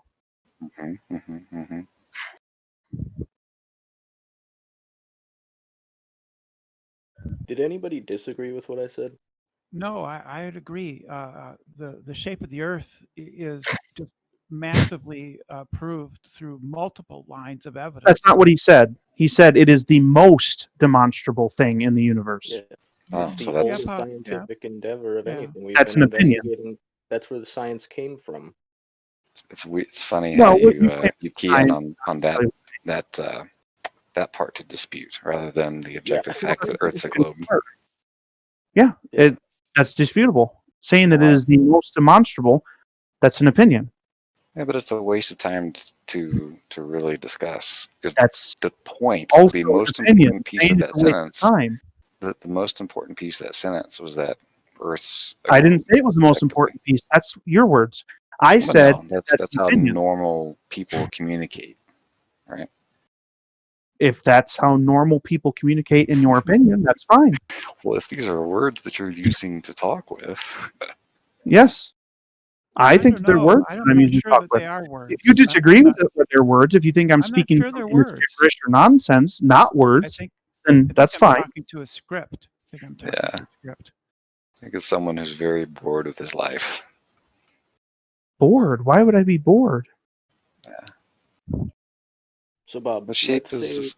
Go ahead, Phil. Sorry. let's say a year from now, you come to the conclusion that the Earth is a globe. Do you think you'll look back and say, man, there was all this evidence, photos, satellites, the Odyssey, GPS, all this stuff the whole time staring me right in the face. How did I possibly not believe? Do you think you'll feel that way? No, because if in a year I think the Earth is a globe, then what I would be thinking is, man, this piece of evidence that convinced me, that's what I was missing, is this piece of evidence that was verifiable, credible, and repeatable. Why would I be worried about things that aren't verifiable, credible, and repeatable when I have something that is right in front of me? What do you think that piece of evidence is going to look like? That's another absurd question. I have absolutely no way to answer what that might look like. There's literally limitless possibilities of what something could be as far as evidence in the future. Real Bob Dole, I don't believe you. I don't think there's any evidence that would ever change your mind.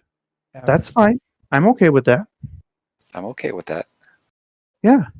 Yeah. I mean, technically right now there's more evidence that I'm willing to change my mind than any of you, because I did think we lived on a ball. Now I'm sure that I don't live on a ball. So I've changed my mind at least once. Whereas as far as I know, you've not changed yours at all. So if anything, it's more credible that I would eventually change my mind than that you would. What piece of evidence made you change your mind? It wasn't just one piece of evidence. It was multiple things that I saw and heard explained and then demonstrated, sometimes with models, sometimes with videos, and then actually going out and looking at it myself and seeing it and thinking, this actually does make sense from my observations. So What they're based saying on what does other make people sense. what other people said again? Yes, absolutely. Well, I think Aussie wants to know specifics. Yeah, I'd love to know what specifically you went out and did that made you discount all of the other, I guess, evidence that we live on a globe. What piece of evidence made you discount everything else? It must have came from your 5 cents. Oh, okay, so it is possible that, again, I did not clarify well enough. I did not shift from it is positive that it is this thing to it is positive it is this other thing. That didn't happen. All I did You was went from believing it was a globe to not. right. I went from I thought it was a globe based on nothing, and then I realized it was based on nothing and went to I don't believe it is anything, I just know it's not that. His question of what specifically changed your mind is still standing. Yeah, I don't have a specific, just that I can see too far. I have no reason to believe that I'm spinning because I don't feel any spin. I have no reason to believe that gravity is real. I don't feel myself being pulled down. There's nothing in my life that tells me that I'm on a spinning ball. There are senses that I can actually use that says it's not a spinning ball. I walk outside, I look, it looks like a plane. So just addressing your specific point, which was that you were able to change your mind because you believed it was a globe for a long time until you heard other people and saw a number of things yourself, went out and tested yourself. I'm asking, what are those specific things that you heard people say and went out and tested yourself that made you change your mind? That's what I just said to you. Was I can walk outside and look and see, and I came to the conclusion that the thing that I was being told that I took for an assumption or granted was actually I have nothing to base it on. So it reverted back to a neutral. I thought that we lived on a ball because I was told we lived on a ball. I thought we were spinning because I was told we were spinning. Then I realized there's nothing to back those claims up from things that I've seen and have had explained, and then I went out and looked. I've determined that there's nothing to back those claims up, therefore I don't believe them anymore. Okay, so what did you see and what did you have explained that made that change? That's what I'm asking for. You just said, apart from the things you saw and had explained, what were those things? So being able to zoom in to distances and see further than it seems like we should be able to based on the claimed size of the Earth. And then, of course, the fact that every experience I have in life tells me that motion is detectable by me, and yet there's like 4 different motions that we're claimed to be having in the heliocentric model that I don't feel ever, even though they are like these colossal forces that are even beyond anything we would normally feel. That tells me, oh, it must not be true because there's nothing that backs that up for me. I have no senses that tell me that that's accurate. So until someone shows me something that I can verify, like I said, with 1 or more of my 5 senses, I'm not going to just believe those things anymore. I'm going to require that they show me verifiably. You understand that that's not what the model says, right? You know that the strongest force you should feel from all that motion is the 0.02 meters per second upward from the rotation of the Earth, and all the other speeds are less? That might be true. I still don't feel it. Do you think you should feel 0.02 meters per second upward? I think that I should feel any motion that interacts with my body because that's my experience. That's what I can actually detect with my senses. But we could empirically show you that that's not true, because we could put you on a merry-go-round and move you in 1 rotation per day on a merry-go-round, and you would not feel that, yet you are moving. I would be able to sense it, though. How? I would be able to look and see the other things going past and sense that I was moving. Like we look at the sky and see the transition of the stars, for example, yes? Yeah, that's what we see. We do see what you would expect to see if we were rotating. We see something. So you're in a closed box on the merry-go-round. But the problem here is you're using your like you're seeing things moving around you as proof that you're moving in that instance, but you're not using that same logic to apply to seeing the stars moving. So you're using it when it suits you, but you're not using the same logic when it doesn't suit you. No, I am using the same logic. I'm not trying to prove anything. You're misstating what I'm saying, because I have not tried to prove anything to you at all, and I'm not saying that I am. What I'm Logically saying, inconsistent though. my senses don't tell me that I am moving, therefore I won't believe that I am moving. That's different from saying that I'm absolutely not moving. You just said that your senses are telling you that you're moving because you can see it on this said merry-go-round. But Yes, you on a can see merry-go-round, this my senses would tell me that I'm but moving. you're not, So if you told okay, me but I you're was not moving saying on a your senses are merry-go-round, telling I you would that the believe earth is that. moving. Okay, but you're now saying that your senses are not telling you that the earth is rotating, even though it's the exact same logic that you're using. You're using that logic No, to determine that okay, I see what the problem is. The problem is around, that but you're now there's saying two, that there's that at exact least, same logic cannot right. be used looking Here's at the the problem with transition that. of the stars. There's at least two acceptable answers to the scenario you're giving, and you're only offering one as acceptable. There's two acceptable answers.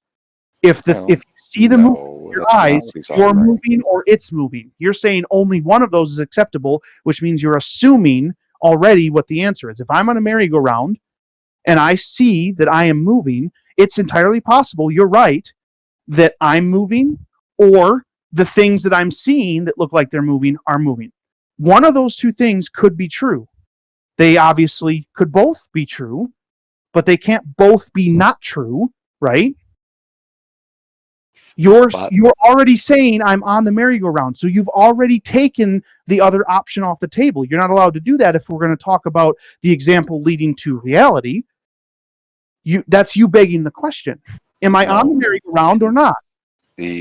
What your senses tell you is that motion is happening. Yes, motion is happening. So it could be me moving or it could be them moving. Okay, well, we're halfway there then. Rather than a moment ago where you used this example or as an example of how no movement is happening. No. I said that they don't tell me that I am moving, so I don't believe that I am. If you put me on a merry-go-round and spin me, I can see that I'm moving and I can feel that I'm moving. And if you told me I was moving, I would agree. I believe it because I'm sensing it. 1 second, you've added something there. We've just asserted that you cannot feel that you're moving because we're talking about one rotation per day. So your only sense that you're relying on is the visual sense in this situation, which is analogous to the visual sense of seeing the transition of the stars. If I'm only relying on my vision, then there's two possibilities. You're using that logic to affirm to yourself that you're moving on the merry-go-round, but you're refusing to use that exact same logic to affirm that the planet's moving that you are also on. No, That's you're the changing logical the inconsistency that I'm talking parameters. about. You are changing the parameters. You're saying that I cannot feel the merry-go-round when I know I would be able to. Okay. Now I can accept that. I can't feel the merry-go-round. No, but that you still cannot, leaves you two cannot acceptable answers. the merry-go-round. One rotation per day on a merry-go-round. It's physically not moving fast enough for you to feel. Okay. All right, fine. I'll give you that, even though I know that that's not true. How is that not true? Because you can feel motion. That's what I'm telling you. How does your body feel motion? I don't know. It just does. I have no explanation for you on how it does things. I don't know how it sees things or hears things. All I know is that it does. Do you think? So how do you know that you would feel this once per day rotation? Because I always feel motion. Do you always feel motion if you're moving once per day? Have you ever experienced that in your life? I've never experienced only moving that slow, which means it's not something that I need to worry about. I think you do. I'm not saying it's impossible. I'm just saying I don't believe it's true until I'm shown that it's true. If you can show me, if you can have me actually sense that literal example of me moving that slow, then I will accept that. Sure. Have you ever been in a car? That's Have you ever been in a that's car? really easy to test, though. You can literally go down to any playground and test that and verify to yourself that you can indeed not detect a motion of a merry-go-round or a child's playground equipment moving that slowly. You can physically go down and test that.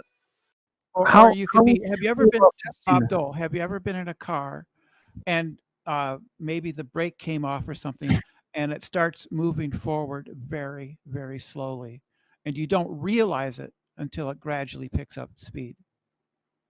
Well, no, and no matter how rational you can't. present the situation to him, if he's never specifically done that one thing, he will tell you that he cannot agree with you, no matter how logically coherent it is. I can't accept just based on you providing that Yeah, example there you that it's go. absolutely true for the Earth. No. Yeah, So let's say I've like fallen asleep in a car and then woken up and for a moment not known whether or not the car was moving or Okay. not. That's happened Do, to me.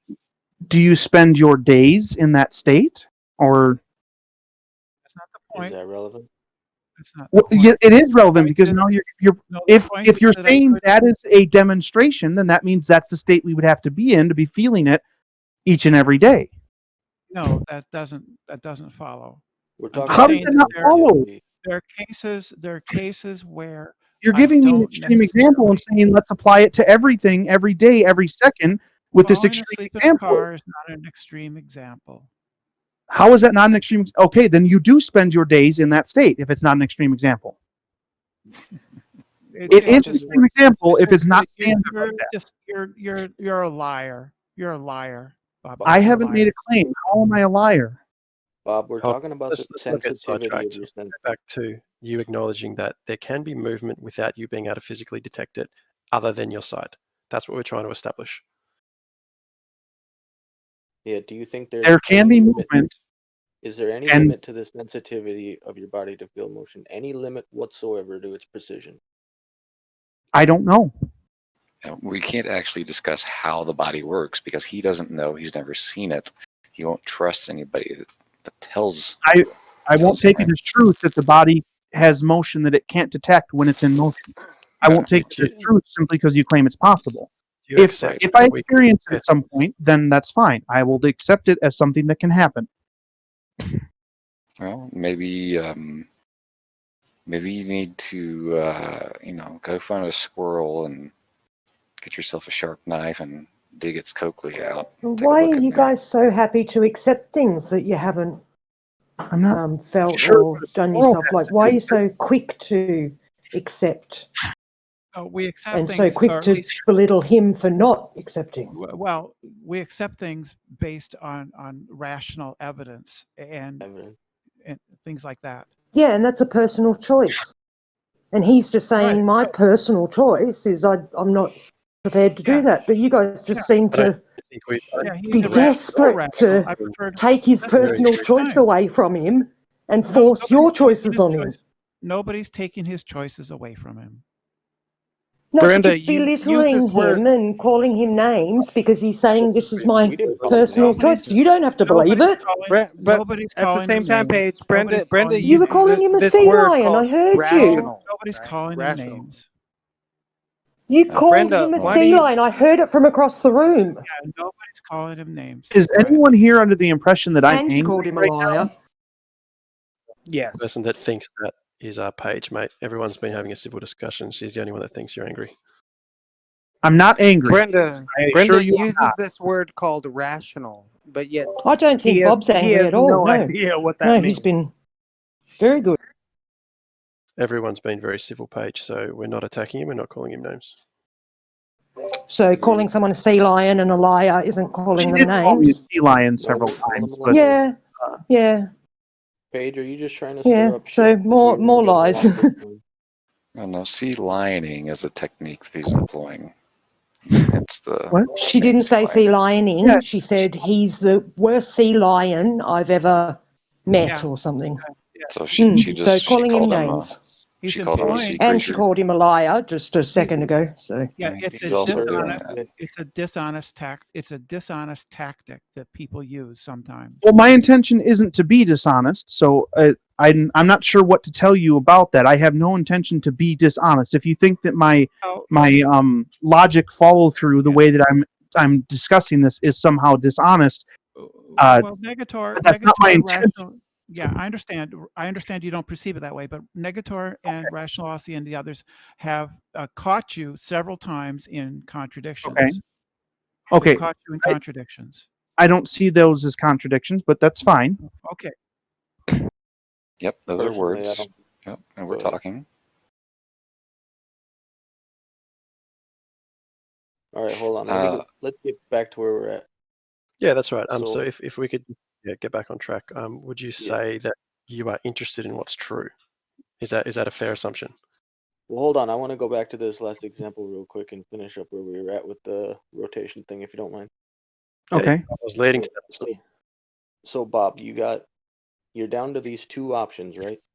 Either you Right. are spinning or you're not spinning. You can't make a decision between those two things right now. No, those aren't the two options. The two options are I'm moving or they're moving or both. Okay, got you. Okay, so we need some kind of a tiebreaker.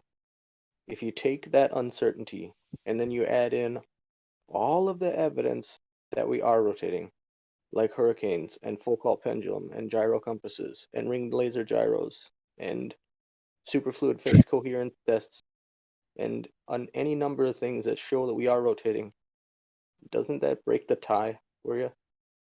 Here's why it doesn't break the tie. None of those things are based on one of my five senses. So the way that I would look at it is I can went past see that. We're past this five senses crap, though. We determined that that's not the only way you have to determine reality. We spent a half an hour figuring no, out that I that's never not agreed to the that. only thing that counts. I never agreed to that. That it was that you absolutely could did. determine reality without them. I said you can make a decision without them, but that decision is automatically subjective.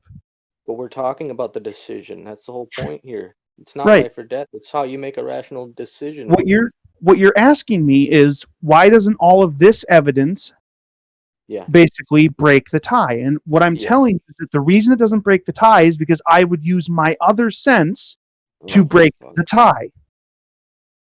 But we just said that Okay. you don't have the sensory capability to tell either Right. way. That's where we just got. Right. That's in the scenario that you're talking about.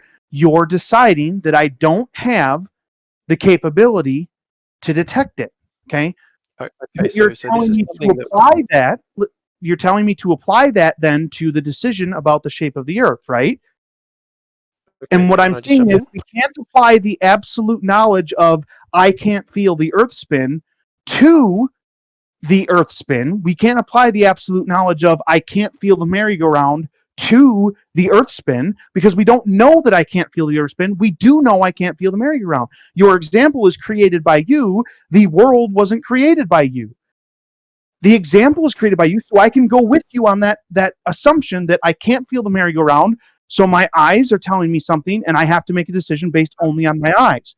But it's not logical to take that and then say, oh, I absolutely can't feel the Earth because in the example I couldn't feel the merry-go-round, and then say that's absolute truth. That is nonsense. We're using the same angular velocity. That's the whole point. You can do a small scale experiment and then apply it to a larger scale. That's the whole point of what we're saying. If you can verify that you can't feel that amount of angular velocity at that on that smaller scale, then you can apply that to a larger scale because the angular velocity is the same. But you've assumed that's our whole point, right? And you can scale it up as large as you like, and you can actually test this yourself. You can physically go down and test this, and then you can scale it up if you like, and you can continue to scale up, and you can make a logical assumption based on what you understand. Here's what you're saying, though. Be able to feel it. Here's the velocity. If we do that on a merry-go-round, you can't feel it. You can't feel it on the Earth. Therefore, it's that velocity. That's not logical. You're assuming the velocity to begin with to do your small experiment, saying, oh, you can't feel it. And then you're saying, okay, now apply that to the Earth. It automatically means that it's that velocity because you can't feel it. That is not a logical argument. You're assuming the velocity to begin with. You have to show the velocity first and then do the experiment. You have to prove that the Earth is moving at that velocity, and then you can show why we can't feel it. But here's the thing. If we are spinning, you can tell the angular speed just by looking at the sky. So we know it's 15 degrees per hour because we make it all the way around in a day. If we are spinning, but we might not be. Okay, but so if then your reason to believe we're not spinning is that you can't feel it, we need to address that to begin with. But the way you would have to address that is to use one of my five senses to show me why that other sense is lying and the senses you're showing me with aren't. We're not showing it's that not it's lying, though. We're proving to you that that sense can't be used in this situation, which is the whole point. Redshift, background radiation. But to show that, you had to assume the velocity to begin with. because you had to assume a velocity that I could not feel on the merry-go-round. You had to pick one that I couldn't feel so that you could later apply it to the larger experiment and say, look, you can't feel it. Must be true. No, it's the observable spin that we can see. Either the sky is moving So like I 360 said, degrees you're in a day, assuming the or the velocity Earth to is begin moving with, 360 and then in a say, day. oh, it must be that velocity. No. That's not how, But at how? all how this Okay, so let's pick a different velocity for the merry-go-round. Let's say I'm once per moving. day. Let's say I'm moving 100,000 times per day. Can I feel that velocity? But that's not what we're comparing to. That's not the Okay, model. exactly. That's not what you're comparing to. That's my point. You're picking a velocity that already you know would work, and then saying, "See, it works." No, That's we're not looking at logical. reality. We're looking at reality, and we see one rotation per day. It's Now either you're of the saying that sky the, or it's that of the the reality Earth. is No. what we're contending. Now That's he's the going to contention. RPM. At a Now he's going to minimum, RPM. what it He's would going show is at a from minimum speed to it would RPM. show that you Okay. you can't feel that RPM, right? And you would have to agree you couldn't feel that. Now, Is there sure, a yeah, later speed down the road we can show equated with you how RPM? to determine the angular velocity of Earth. We can, but first, us agreeing you can't is what needs to happen. And it sounds like you've agreed. I'm okay with saying you may not be able to feel that, but that doesn't fix the end part of the problem where you have the two options and you've already decided on one. You're saying that the one should be picked because your body of evidence that I haven't seen nor have I verified is somehow supposed to outweigh my evidence that I have.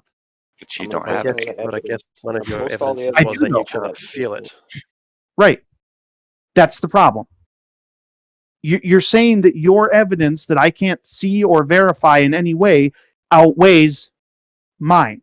No, you No, can see and verify it, we're though. using a separate No, I can't. example There's of no why way you for me to couldn't feel verify it that to say spin that is that's what not causes good evidence Earth. against it. There's no way for me to do that. I can take your There absolutely is. No, there It isn't. requires a certain understanding that you don't seem to be interested in having. There is no way for you to show that to me. That's That's false. the only way it could work. Still false. For you to show me that that's the only way it could work, you would have to know all the ways it can't work and know that it can't work in those ways. Yeah, also There's still no way of false. knowing that. So what if me and you made a Foucault pendulum and a gyro compass? And what was the third one? Oh, and there's also a way that I just put in the chat where you can use a low-cost memes accelerometer to detect the rotation of Earth. So that's 3 methods that literally you and I could do ourselves. Using tools developed to detect something that you assume is there is not a valid way of proving reality. That's It is. false. Yeah. But they can be No, it's verified so on things other than that. true. The tool was made to verify the thing that you already assumed to be true. So that means that it is not a valid way to prove reality. No. The gyro tool compass was is made to tell you used was made to verify a particular style of motion, not because it assumes there is a motion happening. The tool was developed to discern a type of motion. You can test that motion in a number of different ways and then apply it. So it was made entirely independent of the concept that the Earth moves. No, that's no, a different. no that's different tool than is what you made just said. independent of a concept. Every tool requires a reason to be made. Otherwise, there's no point No, in having no, that okay. tool. Maybe I didn't state it. That's not what I was saying. Not that it didn't have an intention at all. Was it made entirely independent of the concept that the Earth moves? Why does this matter? Because if it wasn't, what you're saying is it doesn't make any sense. It had to be made with the assumption that the Earth moved because it was going to be used to detect if the Earth moved. And if that were the case, why would that invalidate the tool or the tool's purpose or tool's usefulness? It's like saying my speedometer is useless because it was built specifically to measure speed. Right. If I told you I was going to go make a device that can detect unicorns, okay? Unicorns, we agree, don't exist, right? So, at least we don't have any verifiable, credible evidence that they're real. So what I would need to do first is come up with what I think a unicorn would be, and then tell the tool how to detect those parameters. And then now I have a unicorn detecting device. That's why it matters. If you are making a tool to detect that motion, it must have been made with that motion in mind and already assumed to exist. No, Actually, I the don't cheat think described is purely arbitrary. Yeah. I don't think the MEMS chips were designed to detect the motion of the Earth. They're based on very practical things. They wanted people to be able to know whether the iPhone is held vertically or horizontally. Yeah, I'd also say that the unicorn example is a little bit disingenuous because we had reason to believe there was rotation before we developed the tools to detect it. So we had an idea as to what we thought was true, and then we went about developing tools to prove whether or not that was true. We didn't develop a tool to show it was true. We developed a tool to detect whether or not it was true based on good reasoning or a good guess as to what we think might be the case. Now, we don't think unicorns are true. So building a unicorn detecting device is pretty disingenuous when you're comparing it to building something that detects rotation. Okay, so the tool wasn't built to detect rotation. Well, it The doesn't tool matter. was built to detect rotation, but we had a good idea as to, like, we had an idea that there was rotation first. So we went about trying to develop a tool that may detect it. That's how almost all scientific experiments go. We think that something is true, so we design a way to test whether it's true. That's the core of the scientific method. Your unicorn But was the a scientific false method doesn't analogy. have to involve a tool. It can just involve doing the thing. Tools are useful. Let's think They are about what we're useful, doing here. With the Foucault pendulum, we're literally just swinging a ball on a string. And Okay. we see that it rotates depending on your latitude. It's not some machine that was designed. It's a fucking ball swinging on a string.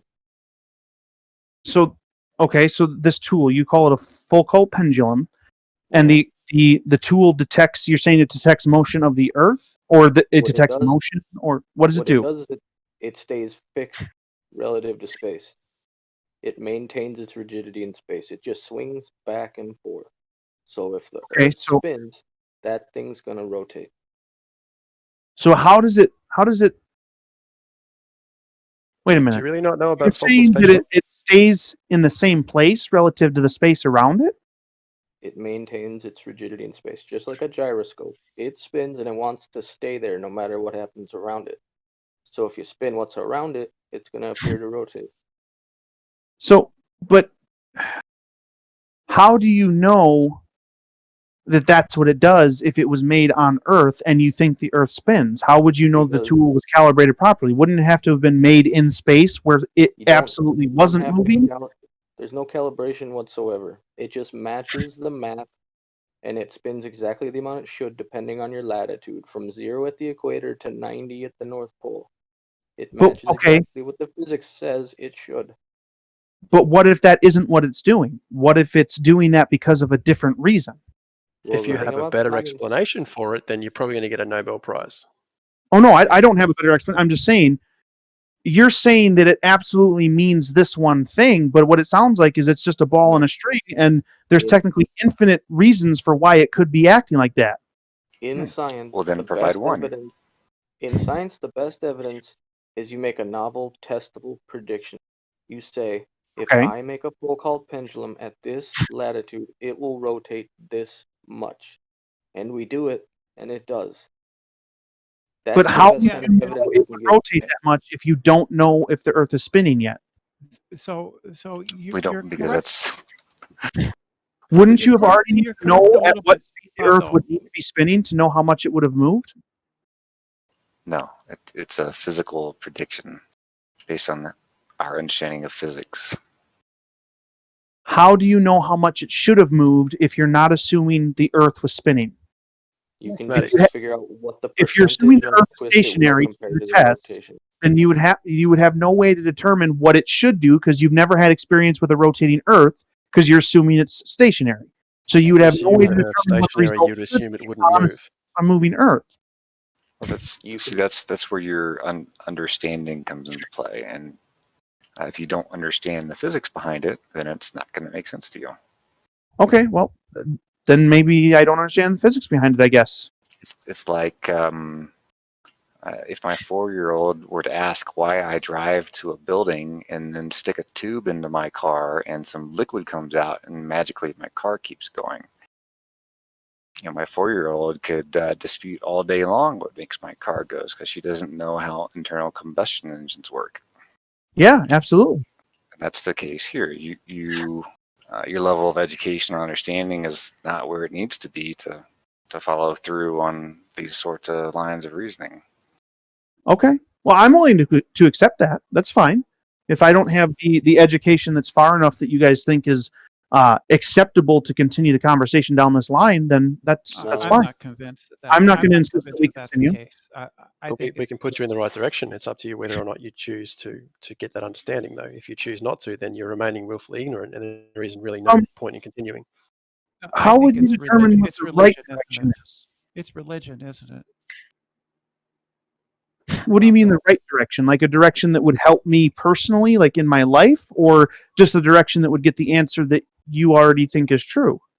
No, like let's say you don't understand calculus. I can say, here's a book on basic calculus. Once you read that and understand it, then you'll understand basic calculus. Then you'll be able to understand basic concepts in calculus. Same with physics. Here's a book on physics, basic physics. Once you learn the basic physics, and we're talking about the reasons things happen based on physics, you will then understand. Until you choose to do that, you're remaining willfully ignorant. But you cannot gainsay the reasoning behind something just because you choose not to understand it. No, I'm not making the claim that you guys can't or shouldn't believe what you believe as far as these subjects goes. Like It's I'm just not an understanding. It's not a belief. It's an understanding. So, like when you learn the physics, you understand why the pendulum does what it does and what it means is all. That particular thing, I think, is and I like semantics, like he said earlier. That particular word, I think you think it means one thing, and I think it means something else entirely, or at least something somewhat different.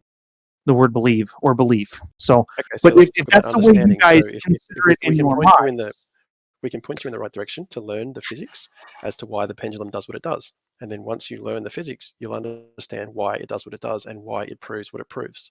So it's just a lack of understanding, but we can point you in the right direction so that you no longer have that lack of understanding, and then you will have a proof as to why the Earth isn't flat.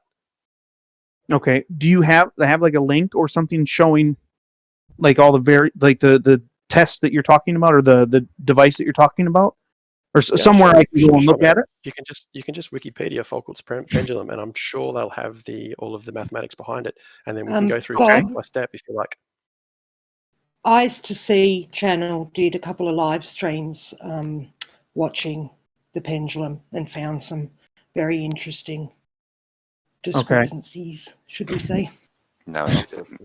Well, I mean, there shouldn't be any problem with me looking at the thing itself that they're talking about, and then, I mean, if I find discrepancies or I have questions, then I could go find more information about it. Like, that's not, there shouldn't, nobody on either side should have any problem with me looking into it, right?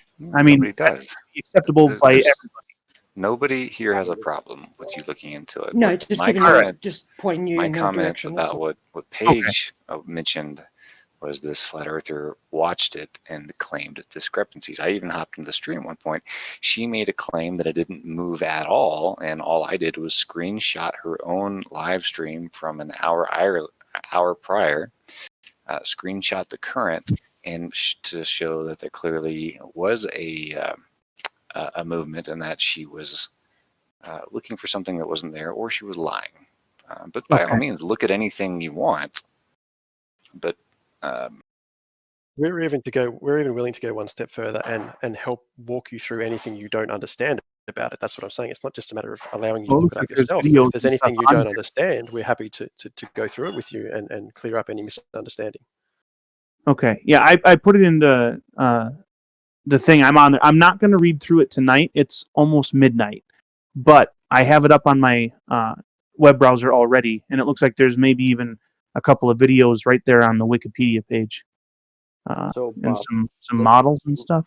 Let's say that you look into this and you figure out the physics and you figure out why it should work, and you find that these things are all over the world, have been for hundreds of years, and they always show that it's rotating and it shows your latitude, and it all works just the way it should, would that count as any kind of evidence to you? Would you even give a shit whatsoever?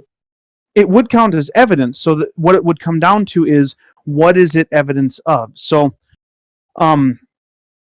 if it comes down to it and it looks like it is evidence of what you're claiming it's evidence of, then that's very intriguing and very important, okay? Because then that means that what you're telling me is it holds water, it has weight, okay? Now, because now we've had a discussion for a pretty good long time here, you've now pointed me in direction of information. If that information tells me that it does mean what they claim it means, then that's a big deal. But That's awesome. This is great. Then it's been a very all it productive does, day. if all it does is do what they say it should do, that's a little bit different, because I can come up with an experiment that does what I say it should do, but doesn't actually prove anything. Do you see what I'm saying? Yeah, but all the math checks out, which is the beautiful thing about it, because it wouldn't do what it does unless the math explains that it only does what it does, because it can only do what it does on a sphere moving at the exact dimension and the exact speeds that we expect to see from the planet Earth. That's why it's a beautiful thing, and it's so simple. So if that's It's not a true, then that should complicated come out device. when I'm going through the information. Yeah, brilliant. Then we've had a very productive day. And just for your information, I posted another 12 papers, all with independent measurements of the rotation of the Earth. Okay. And they're pretty cool. They got the link to the full PDF for every one of them in there, including ring laser gyroscopes, super fluid phase coherence and helium toroid, magnetically levitating gyroscope, all sorts of shit. And for some reason, I don't know how often you guys come on here, but now I've been listening to these chats, and then I just joined several weeks ago, like actually coming in myself.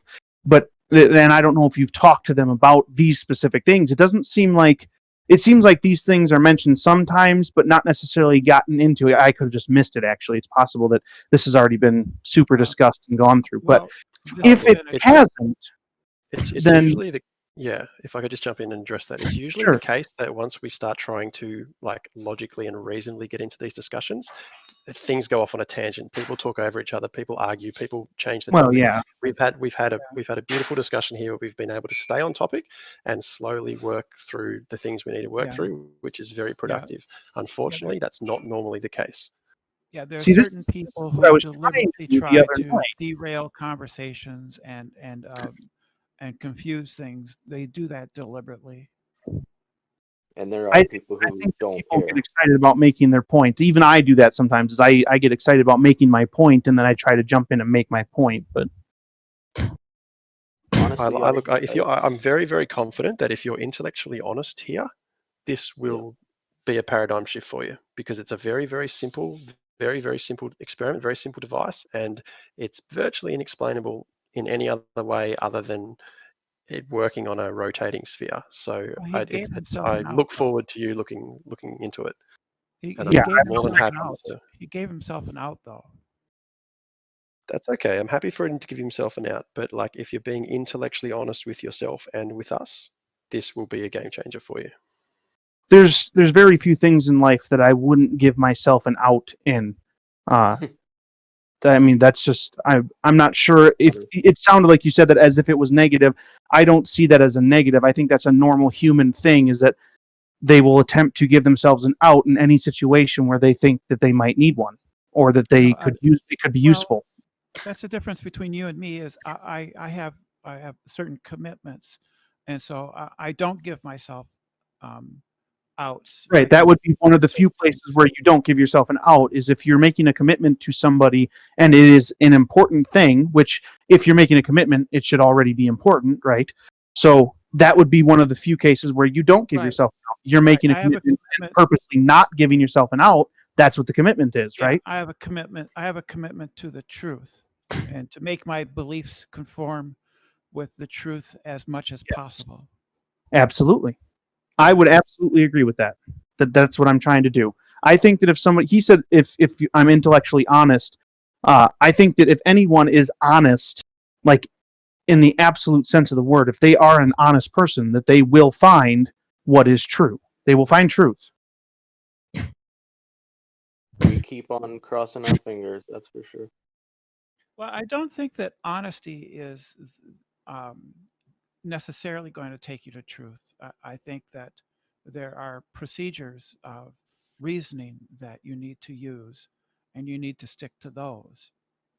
I think I think they're connected. I don't think that those are separable. I think that like logic and reason has to be of an honest kind. Otherwise, it's not actual logic and reason. It is deception or falsity, or I'm not sure what word you would use for it. But if it's not connected or inextricably linked to honesty, then I don't think that it's actually really logic or really reason. It is, lying to yourself, lying to someone else. Yeah, I don't see it that way. I see if 2 + 2 is 4, it has nothing to do with honesty. It has to do with whether or not it's true. So that's how I see it. I don't see them as connected. I'm not sure that I don't think that we need to agree on that right now or anything. That's fine.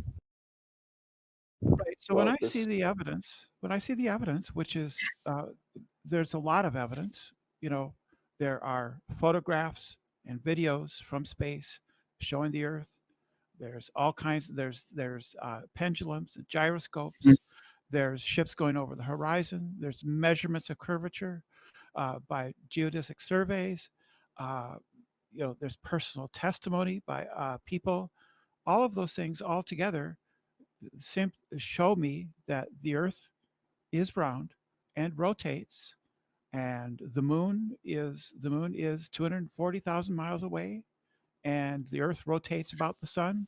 All those things are shown to be true, and not because of people say so, but because reason tells me they must be so. I can accept that. I won't tell you not to go with that or not to think that way. So, just before I go, I gotta get out of here pretty quick. Do you think the moon looks like it's a solid spherical object? Do I think it looks like a solid spherical object? Yeah. Not to my eye. No, it doesn't look like that to me. It looks like a. There's shadows. It has shadows. Just when I had hope in you, Bob, you It looks like a bright light or something, But there's shadows on it. There's shadows.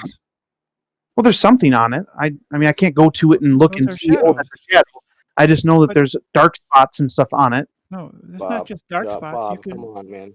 come on. You can Have you see looked them at in the a moon through telescope. a good telescope? What's that? Have you Something looked at the moon through a good telescope? No, I don't own a telescope. I consider getting one, and I think I probably will eventually. When I looked online, they're the nice ones seem pricey, and Yeah, okay. I spent recently quite a bit of money on one of those P1000, so it'll be a little while before I go out again like that big and get like a nice telescope. Well, You got a P1000? Yeah, I bought one a month or two back or so. Oh, well, look at the moon with it, for fuck's sake, because that thing is a solid object. Well, wouldn't shadows and mountain ranges and the craters indicate that it has solidity? So you're labeling those things, but I don't have a good reference point for automatically assuming that that's what those things are. What I look have a at good the sky and reference see point is for shadows? for assuming that that's what's on the moon. I see a light in the sky, and it could Can you be see- shadows. Can you see that picture I've just posted in general text? That's a photograph I took through my telescope using my phone camera. You can see on that top edge. You can see on the top edge craters and shadows. Yeah, you can see something on there. Yeah, I mean that looks like craters and shadows for sure. That's what it looks like. And you It trust your looks senses, like- right? Right, so you're going to go with your senses here, right? It looks like a duck quacks like a duck. I would It say must at be the a duck. very least, what it looks like is at least half of a sphere, right? I mean, we can't see the back part of it right now, at least in this No, of picture. course not. I've It's ever not. It's seen. not about that though. It's about it being a solid object or not. It's not about how much of it you can see. Well, okay, so here's the problem with saying, like, I can accept that those could be shadows. They look like shadows to me. I won't tell someone else that they have to be, but they look like Okay, well, shadows. that's a step. But Yeah, you go by your senses. You go by your But a senses. hologram can look like that too. Like you can have a hologram You with, go by your senses, though. and it's not actually solid. Hologram Right. cast shadows. I would go by my senses. What my senses tell me is that those are shadows. So for me personally, I would say, yeah, those are shadows. That's what it looks like. Yeah.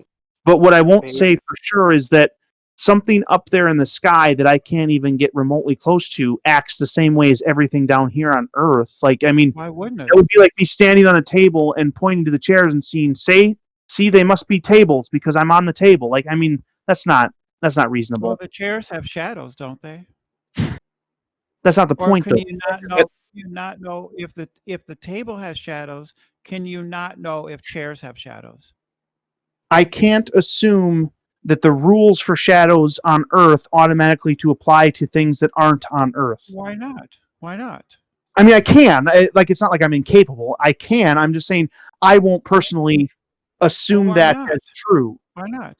Well, why I mean, if wouldn't you're I? going to go I there, mean, you can't even know that's on Earth, can you? That could be on Earth.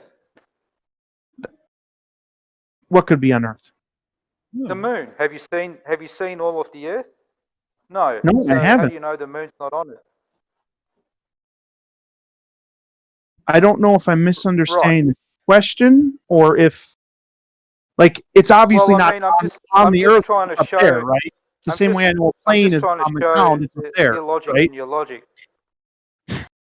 That's why I bring up. It's the same reason that I don't assume a plane is on the ground when it's flying through the air, because it's not on the ground, it's in the air. That's why I know it's not on the Earth. It's because it's in the air. So, I mean, that's how. Just because it's in the air doesn't mean it couldn't be also on the ground at some point. Yeah, I didn't say it's Yeah, never when on I the say, I just what don't I see meant it. is you can't know if that's in the Earth system or not, can you? No, I don't By know. your logic. No, I don't. You're right. I don't know if it's within the Earth system or outside of the Earth system. That's true. So I don't know for sure if it plays by the Earth's rules or not. Well, shadows seem to be pretty basic rules. They seem to us here, and maybe they're the same there. And if I ever go there, then I might be able to find that out. So you think it could be different on the moon? The shadows work differently. I think that's possible. Sure, why not? Jesus Christ. Or what if the thing that you're identifying as a shadow, maybe it's something different that we haven't detected I just don't know here? if this is even worth it. I really don't know. It's just a constant stream of lies. I didn't consider claim this to that be they are something different. That can't be a lie that I'm saying it's I possible. consider this to be this is dishonest. Why do you care so much about changing his mind, though? You don't know him. You're not going to meet him. It's not going to matter to your life. So, what does it matter if his personal opinion's different? Maybe there's something that hasn't Why any of it's here? yet. I would really like to see. Well, honestly, I don't know why any Globers here, but I know that we come here to talk to each other about, what else things might be. Well, Ranty has this show because he wants Globers and flat earthers to meet and to debate. Well, everybody That's on what he both wants. sides says. Yes, that's what Ranty. Yeah. Well, what's the purpose of this server then? Is it about? Is the purpose for you guys to get together and talk about what you want to talk about? No, Paige wants a For me server personally, yeah. Yep. Yeah, Paige Because wants for it me, free. I don't want to change your guys' minds. I don't have any desire to turn you guys into flat earthers or globe skeptics or anything, because I don't know you. I don't have any reason to, care what you believe at the end of the day. Yeah, ditto. Paige, Ranty has you guys, said that I mean, he wants, if you think that coming to the here to bottom of debate this. is what you want to do, then great. I'm No, not this saying is don't what- do it. I'm just saying That's my what personal Ranty opinion. wants. That's what Ranty Yeah, that's wants. great. Ranty That's wants. great. Ranty It's wants to Ranty's get to the server, not bottom yours of or mine. Yeah, that's Ranty's personal opinion. Just like Bob's personal opinion about what he will Maybe you should accept go as. somewhere else on Page where you can be free of Globers. It's not just the opinion, though, it's the purpose of the server. So my purpose Yeah, I'm for not. joining this I'm not trying to change that.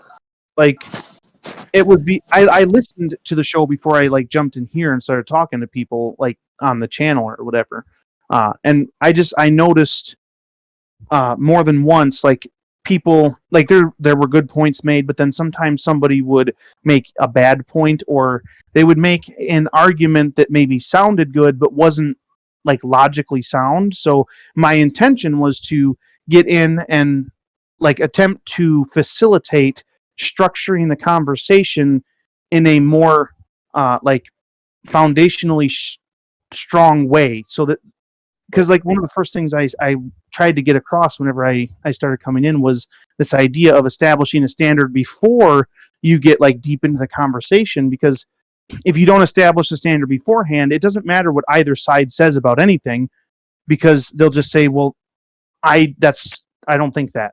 Okay, I don't accept your standard, right? So if you want to convince somebody else, you need to establish a standard. Now, it seems like what Aussie was trying to do earlier is he was talking to me directly, and he was trying to, I think, establish a standard, because without that, I mean, where would we have gotten anywhere in our conversation if he didn't try to figure out where we can agree on something first? Yeah, but I think we also showed that you don't have any standards, because I was you kind of just gonna say that. And that like I'm not going to like assault you because of your assessment. That's fine if that's your assessment. I disagree. I think my standards are perfectly valid, and contrary to what you say, I think they do exist. You apply them inconsistently. Okay, Yeah, that's fine. If that's the way you assess my standards, that's okay. I think I apply them consistently. I don't find myself contradicting myself. So I can accept that, basically. well, good luck. I'm always hopeful that one of these skeptics find the truth. I don't think I've really seen it in my Why personal though? Why does experience. it matter to you? I just want people to be able to know the truth and not be deceived by a bunch of charlatans and liars on YouTube. But what does it matter to you if Because the truth I'm matters. deceived or Bob's deceived? But what difference does it make to I do you agree in your life? Well, it spreads disinformation. It hurts people who Doesn't hurt me. Yes, it does. Do you Don't tell me what hurts me and what doesn't. It destroys people's lives. I've seen it Are destroy you under the impression that the truth won't come out eventually by itself? Like, do you think that the truth has like no power on its own to eventually come out? The truth is already out. I think that like if something is true, or if something is truth, that like there is no escaping it eventually. Like it might take some time, but I think that there is no escaping truth ultimately. So like I don't think it should worry somebody too much. I kind of disagree on that. I think I think that too. It will come out. Truth can be, no, I don't have that belief. I think truth can be hidden, and sure, it can be corrupted and kept from people, and it can I lead think to it can. harming I just people. don't think Like for instance, the vaccine. I'm much more against people who are anti-vaccine because they kill children. So I think that is much more harmful, right? And so that needs to be fought. I don't think a isn't going to hurt human has anybody. the power to fully obfuscate perpetually truth. I think that they can like try to change it or try to hide it for a time, or obfuscate things like that. I don't think they have the power to fully hide the truth perpetually and no one else ever finds out. I don't think that's a thing that human beings have the ability to do.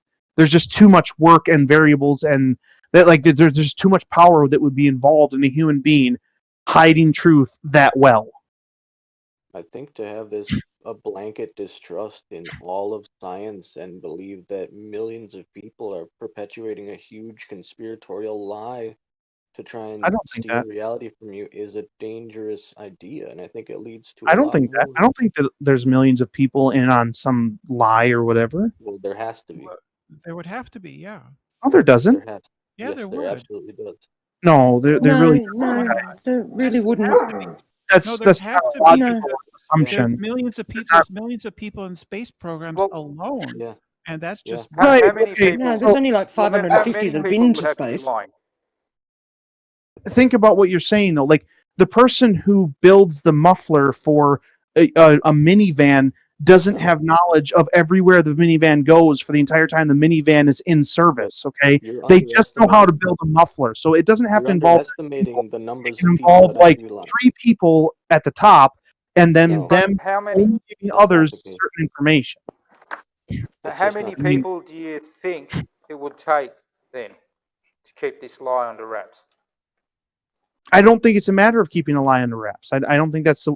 I think that it is a Isn't matter that of what you're people So not the looking hard enough. 500 plus, the 500 plus astronauts that have been into space and seen the Earth as a globe, are they lying or aren't they lying?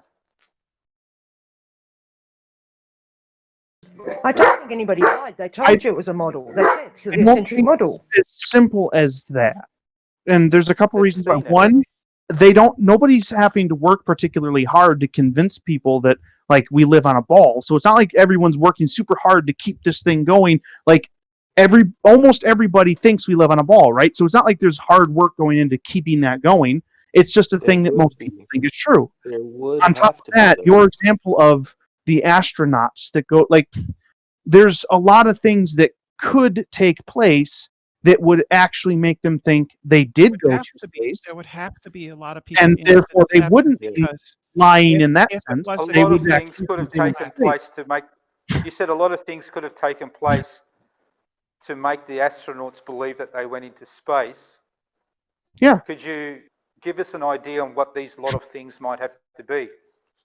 sure. So, if somebody, I mean, this is something that I think is accepted as could happen. You can identify people like in a crowd that could be more easily manipulated than others. Okay, so let's say there's a program that can identify people such as that meet the parameters they need for manipulation. Then they basically tell them you've been selected. This person is happy because they've been selected, and they go into a program where they are put under conditions that will make them even more All right, yeah, able to be manipulated, like hypnotism and things like that. Yeah, I get And what then, I understand what you're getting at. right. So rather than just fooling these 500 odd people, I'm talking more about the whole support that has to go behind that.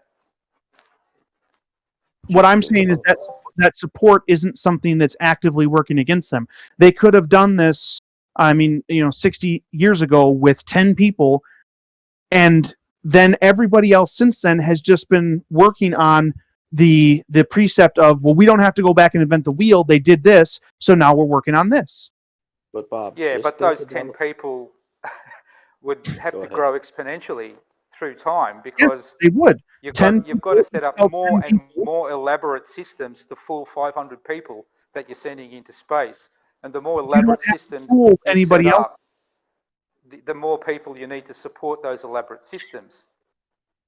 But you don't have to fool anyone else. If everyone in the school is do. taught that the Earth is a ball, you don't have to fool anyone once they're an adult. They already accept that it's a ball. There's no more fooling going on as far as working really So hard.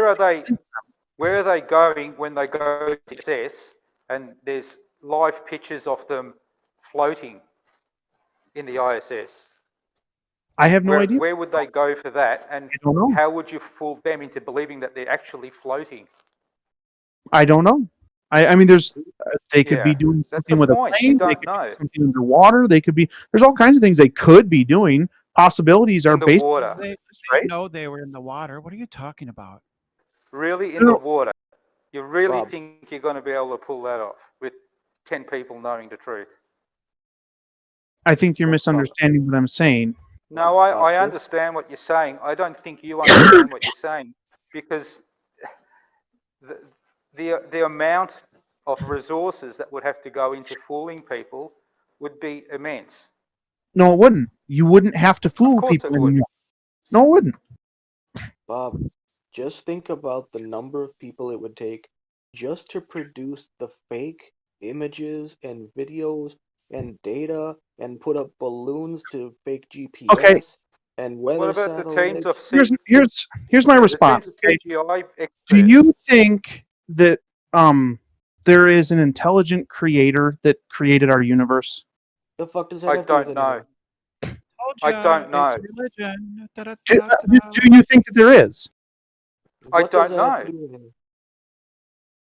Is there a reason you won't answer, Phil? I'm just looking for an Because answer. it's a completely bullshit, irrelevant question. You don't know why I'm asking it yet. So how would you make that assessment? Can you just tell me whether or I not have you no idea.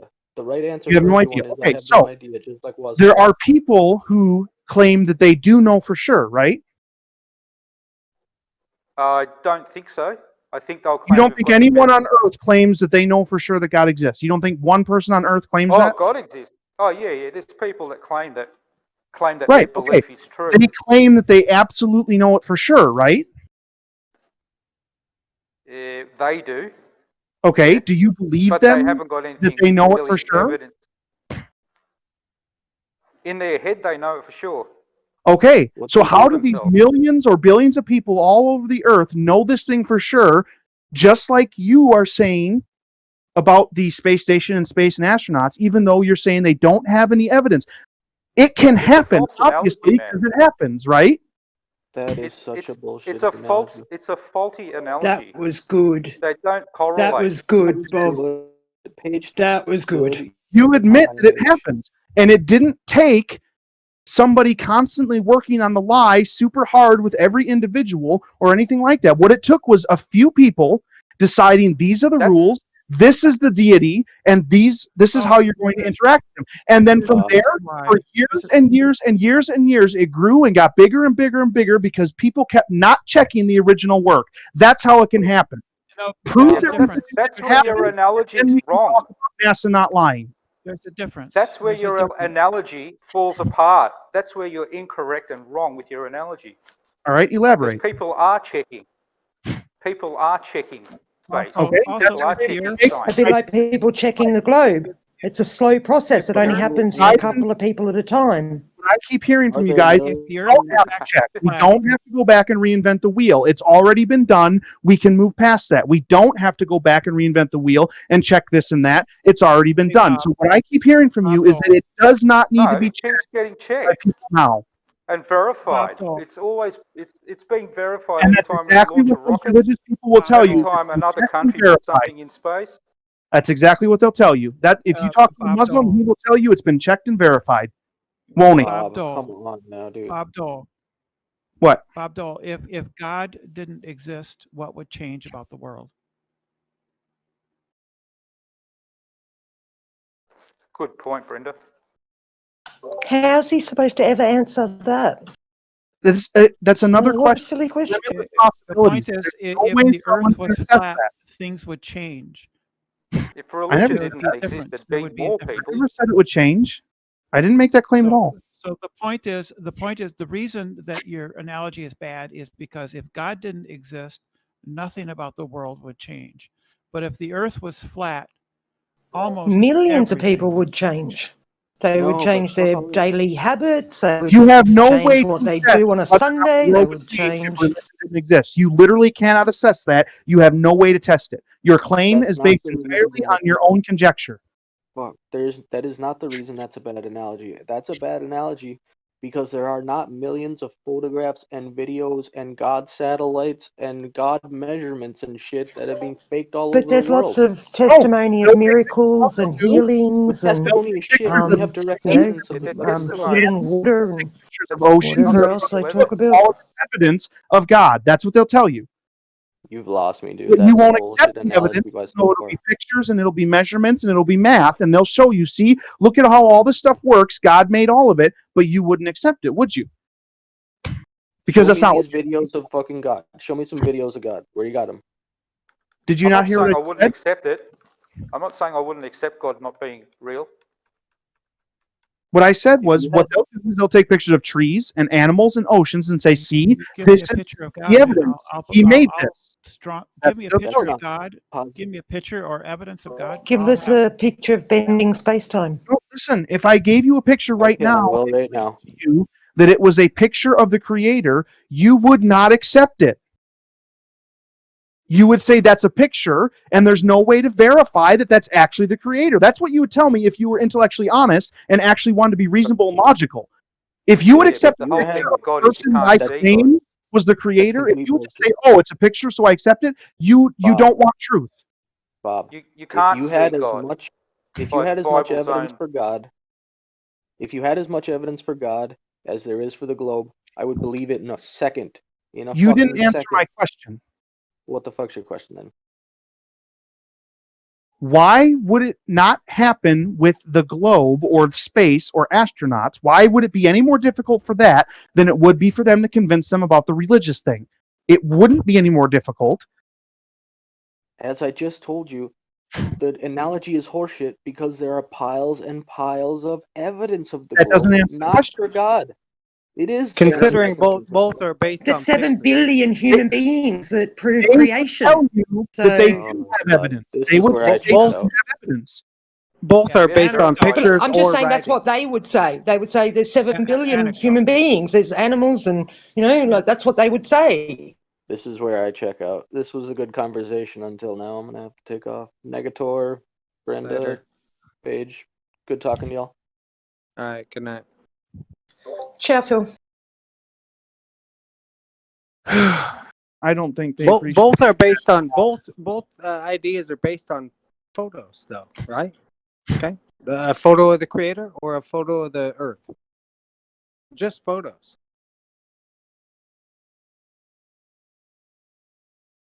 If I showed them a photo of someone and I said that's the creator, they should not accept that because I gave them a photo and said that's the creator. That is not reasonable, illogical in any way for them to accept that as proof of a creator. Absolutely. That's not okay. That would mean that they are not intellectually honest. They are not searching for truth. That means they were looking to How many believe something photos that are I you said going to show already. us? How many What's that? photos are you going to show us? And are they I'm not going to verified show by you other any. sources? And I'm not No, going to no, expect you no. to believe me whether I show you photos or not. I'm not going to do that. Okay. How many photos are you going to show us of your? The question that was posited to me is how can this lie be so big and so broad and include so many people and still be going the same way Muslims or Catholics can do it with their people? Because people don't check. That's why. A few people got together, decided these are the rules, and then people that came after them told other people who told other people who told other people, and they all say we don't have to go back and check for sure. That's Sounds why. like science. Sounds like science. And that's exactly what I am positing has taken place with certain scientific topics, is that they say it's already been done. We don't you're have to wrong. reinvent the wheel, so we don't have to check. We're doing this now instead. Now, if you can believe that it can happen with religion, then you have to accept that it can happen with something that's not religion, like NASA or space or astronauts. No, don't have to accept that. It doesn't correlate. Well, it does directly correlate. Oh, There's a direct correlation. Yes. Direct. The direct correlation is people being deceived on a grand scale without evidence that actually supports their claim. People aren't being deceived about the shape of the earth. That's what you claim. That's the your point. personal opinion. Restating the point of It's not, contention it's is not evidence. in and of itself evidence of your claim being true. You can't just keep restating the contention and say, oh, it's true because this contention. That's what we're talking about. You're saying it is true. I'm saying it might not be. And look at this other thing that is, we both agree, not true, and yet people are But the convinced. other thing, There's a recent correlates article, a is recent reality. article, and I believe it was BBC or one of the European mainstreams said, "Do not research science, accept it." That was the title. Do not research science, accept it. That was the title of it. Oh, I saw that effect. Forbes article. Yeah, Now, it's Forbes. scary. Right? That's Yeah. scary. Do They're telling not our do your own children, research. don't research. Yep, don't look into anything. Just trust us. Believe us. Just yesterday. Yeah, it was just yesterday. Hopefully A people aren't mainstream stupid article enough to saying that. take that stuff Right? Saying seriously. that. That's just Trust science. Don't do your own research, is what they're saying. Right? if you're trusting what somebody else says just because they said it, then you're not talking about trusting science. You're just believing somebody else. That's not science. Yeah, Exactly. not at all.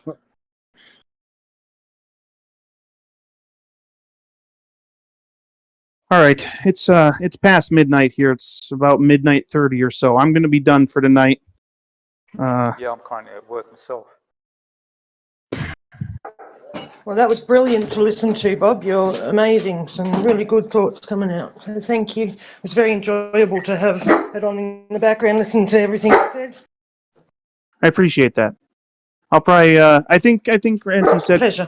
another show. I guess technically today, but yesterday he said tomorrow. And I'll probably get on at least for a little bit and be back. So maybe Yeah, I'll see you on thanks. tomorrow or today or Thanks, whatever. Bob Dole. You're a good guy. Appreciate that.